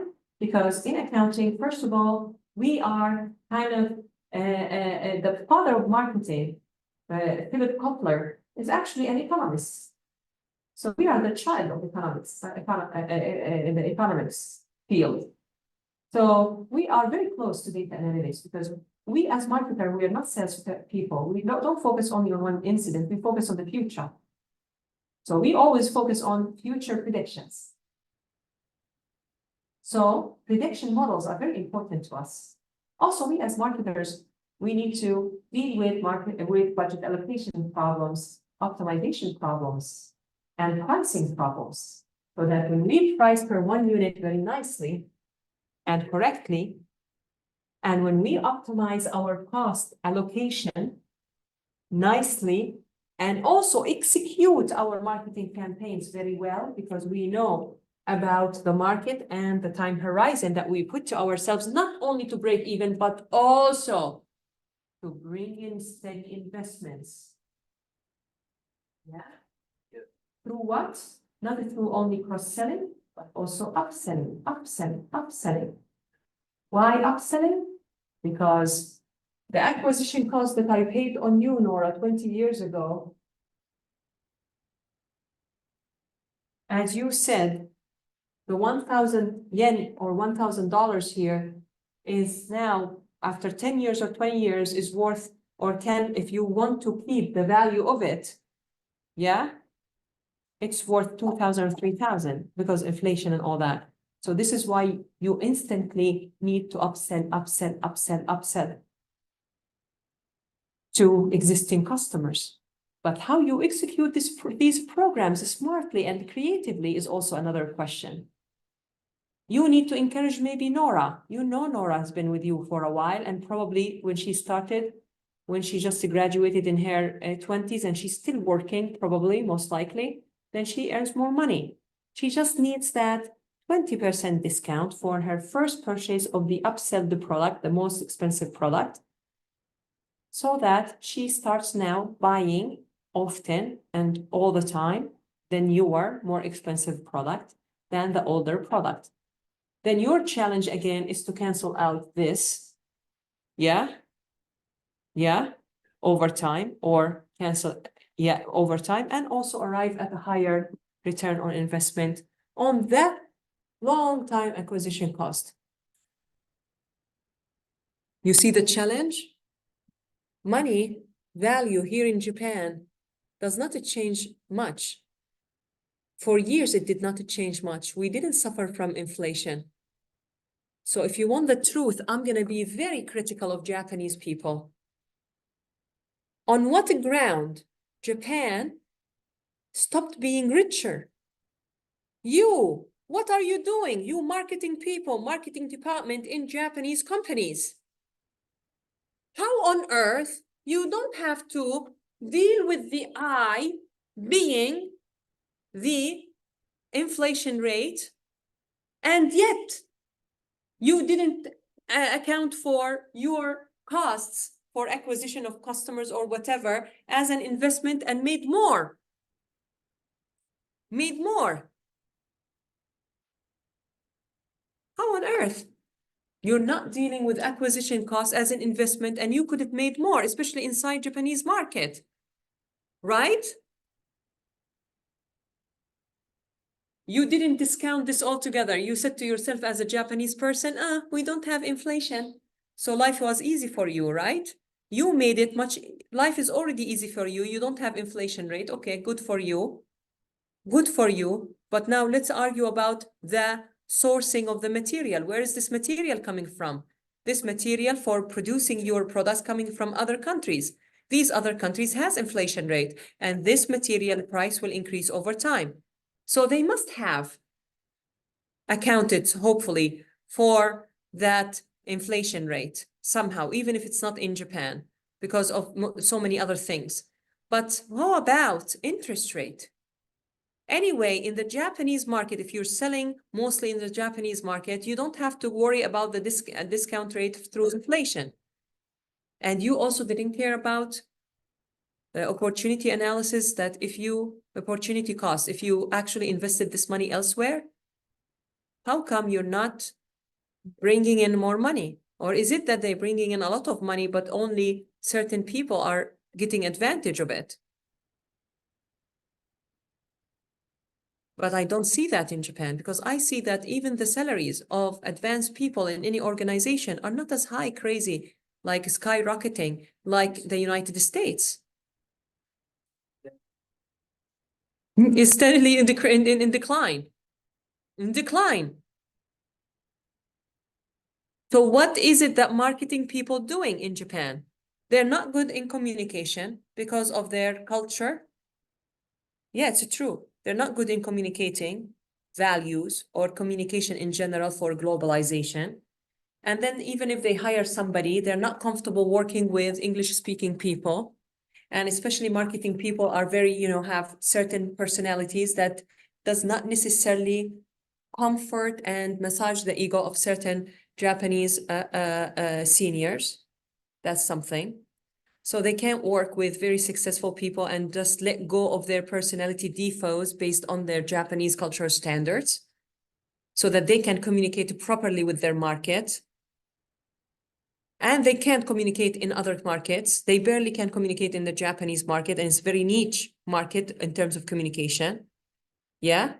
Second, they probably not using enough data analytics. And this is not necessarily, they are not the only criminals here. Even in the United States, there's a book was published, not very old, but quite 5 or so years ago, and talking about how even in the United States, many organizations don't know how to use their data and do these calculations correctly. Actually, one book, I think it was a winner in the American Marketing Association. I have it, like the best 15 metrics in marketing or something like that. It's called around that subject. And it talks about that 80% probably of the 500 Fortune United States, top 500 Fortune, 80% of them don't use customer lifetime value until that date. They don't use this properly, like I'm teaching you. And guess what? That's a disaster.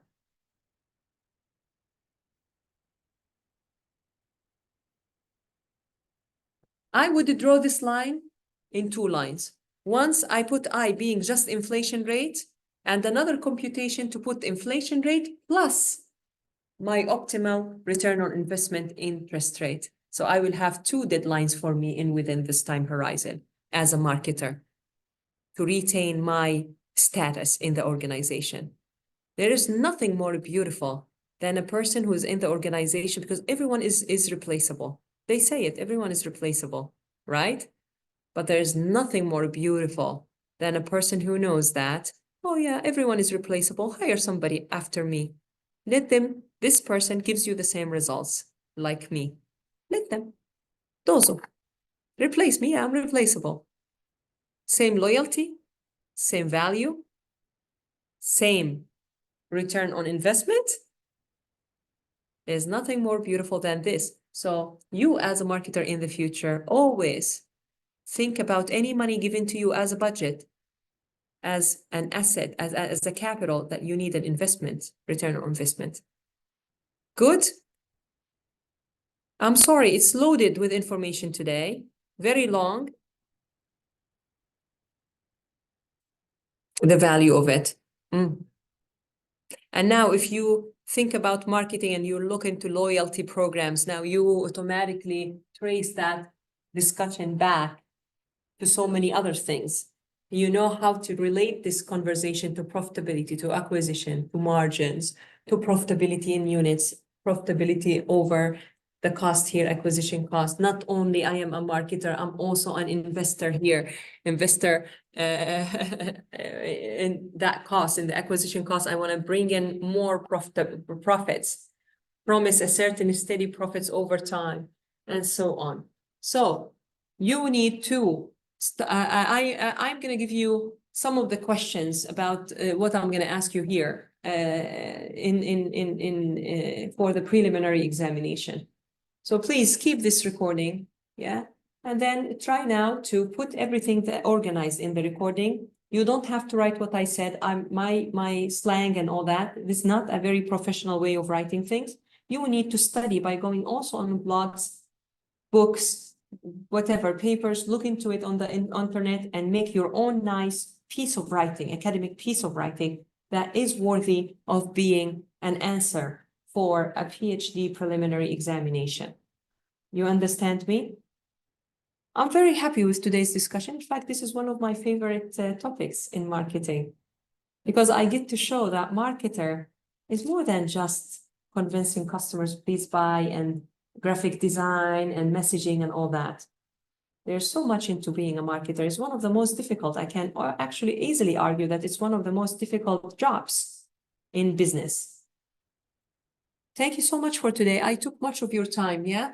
So I'll let you go now and let's meet up next time.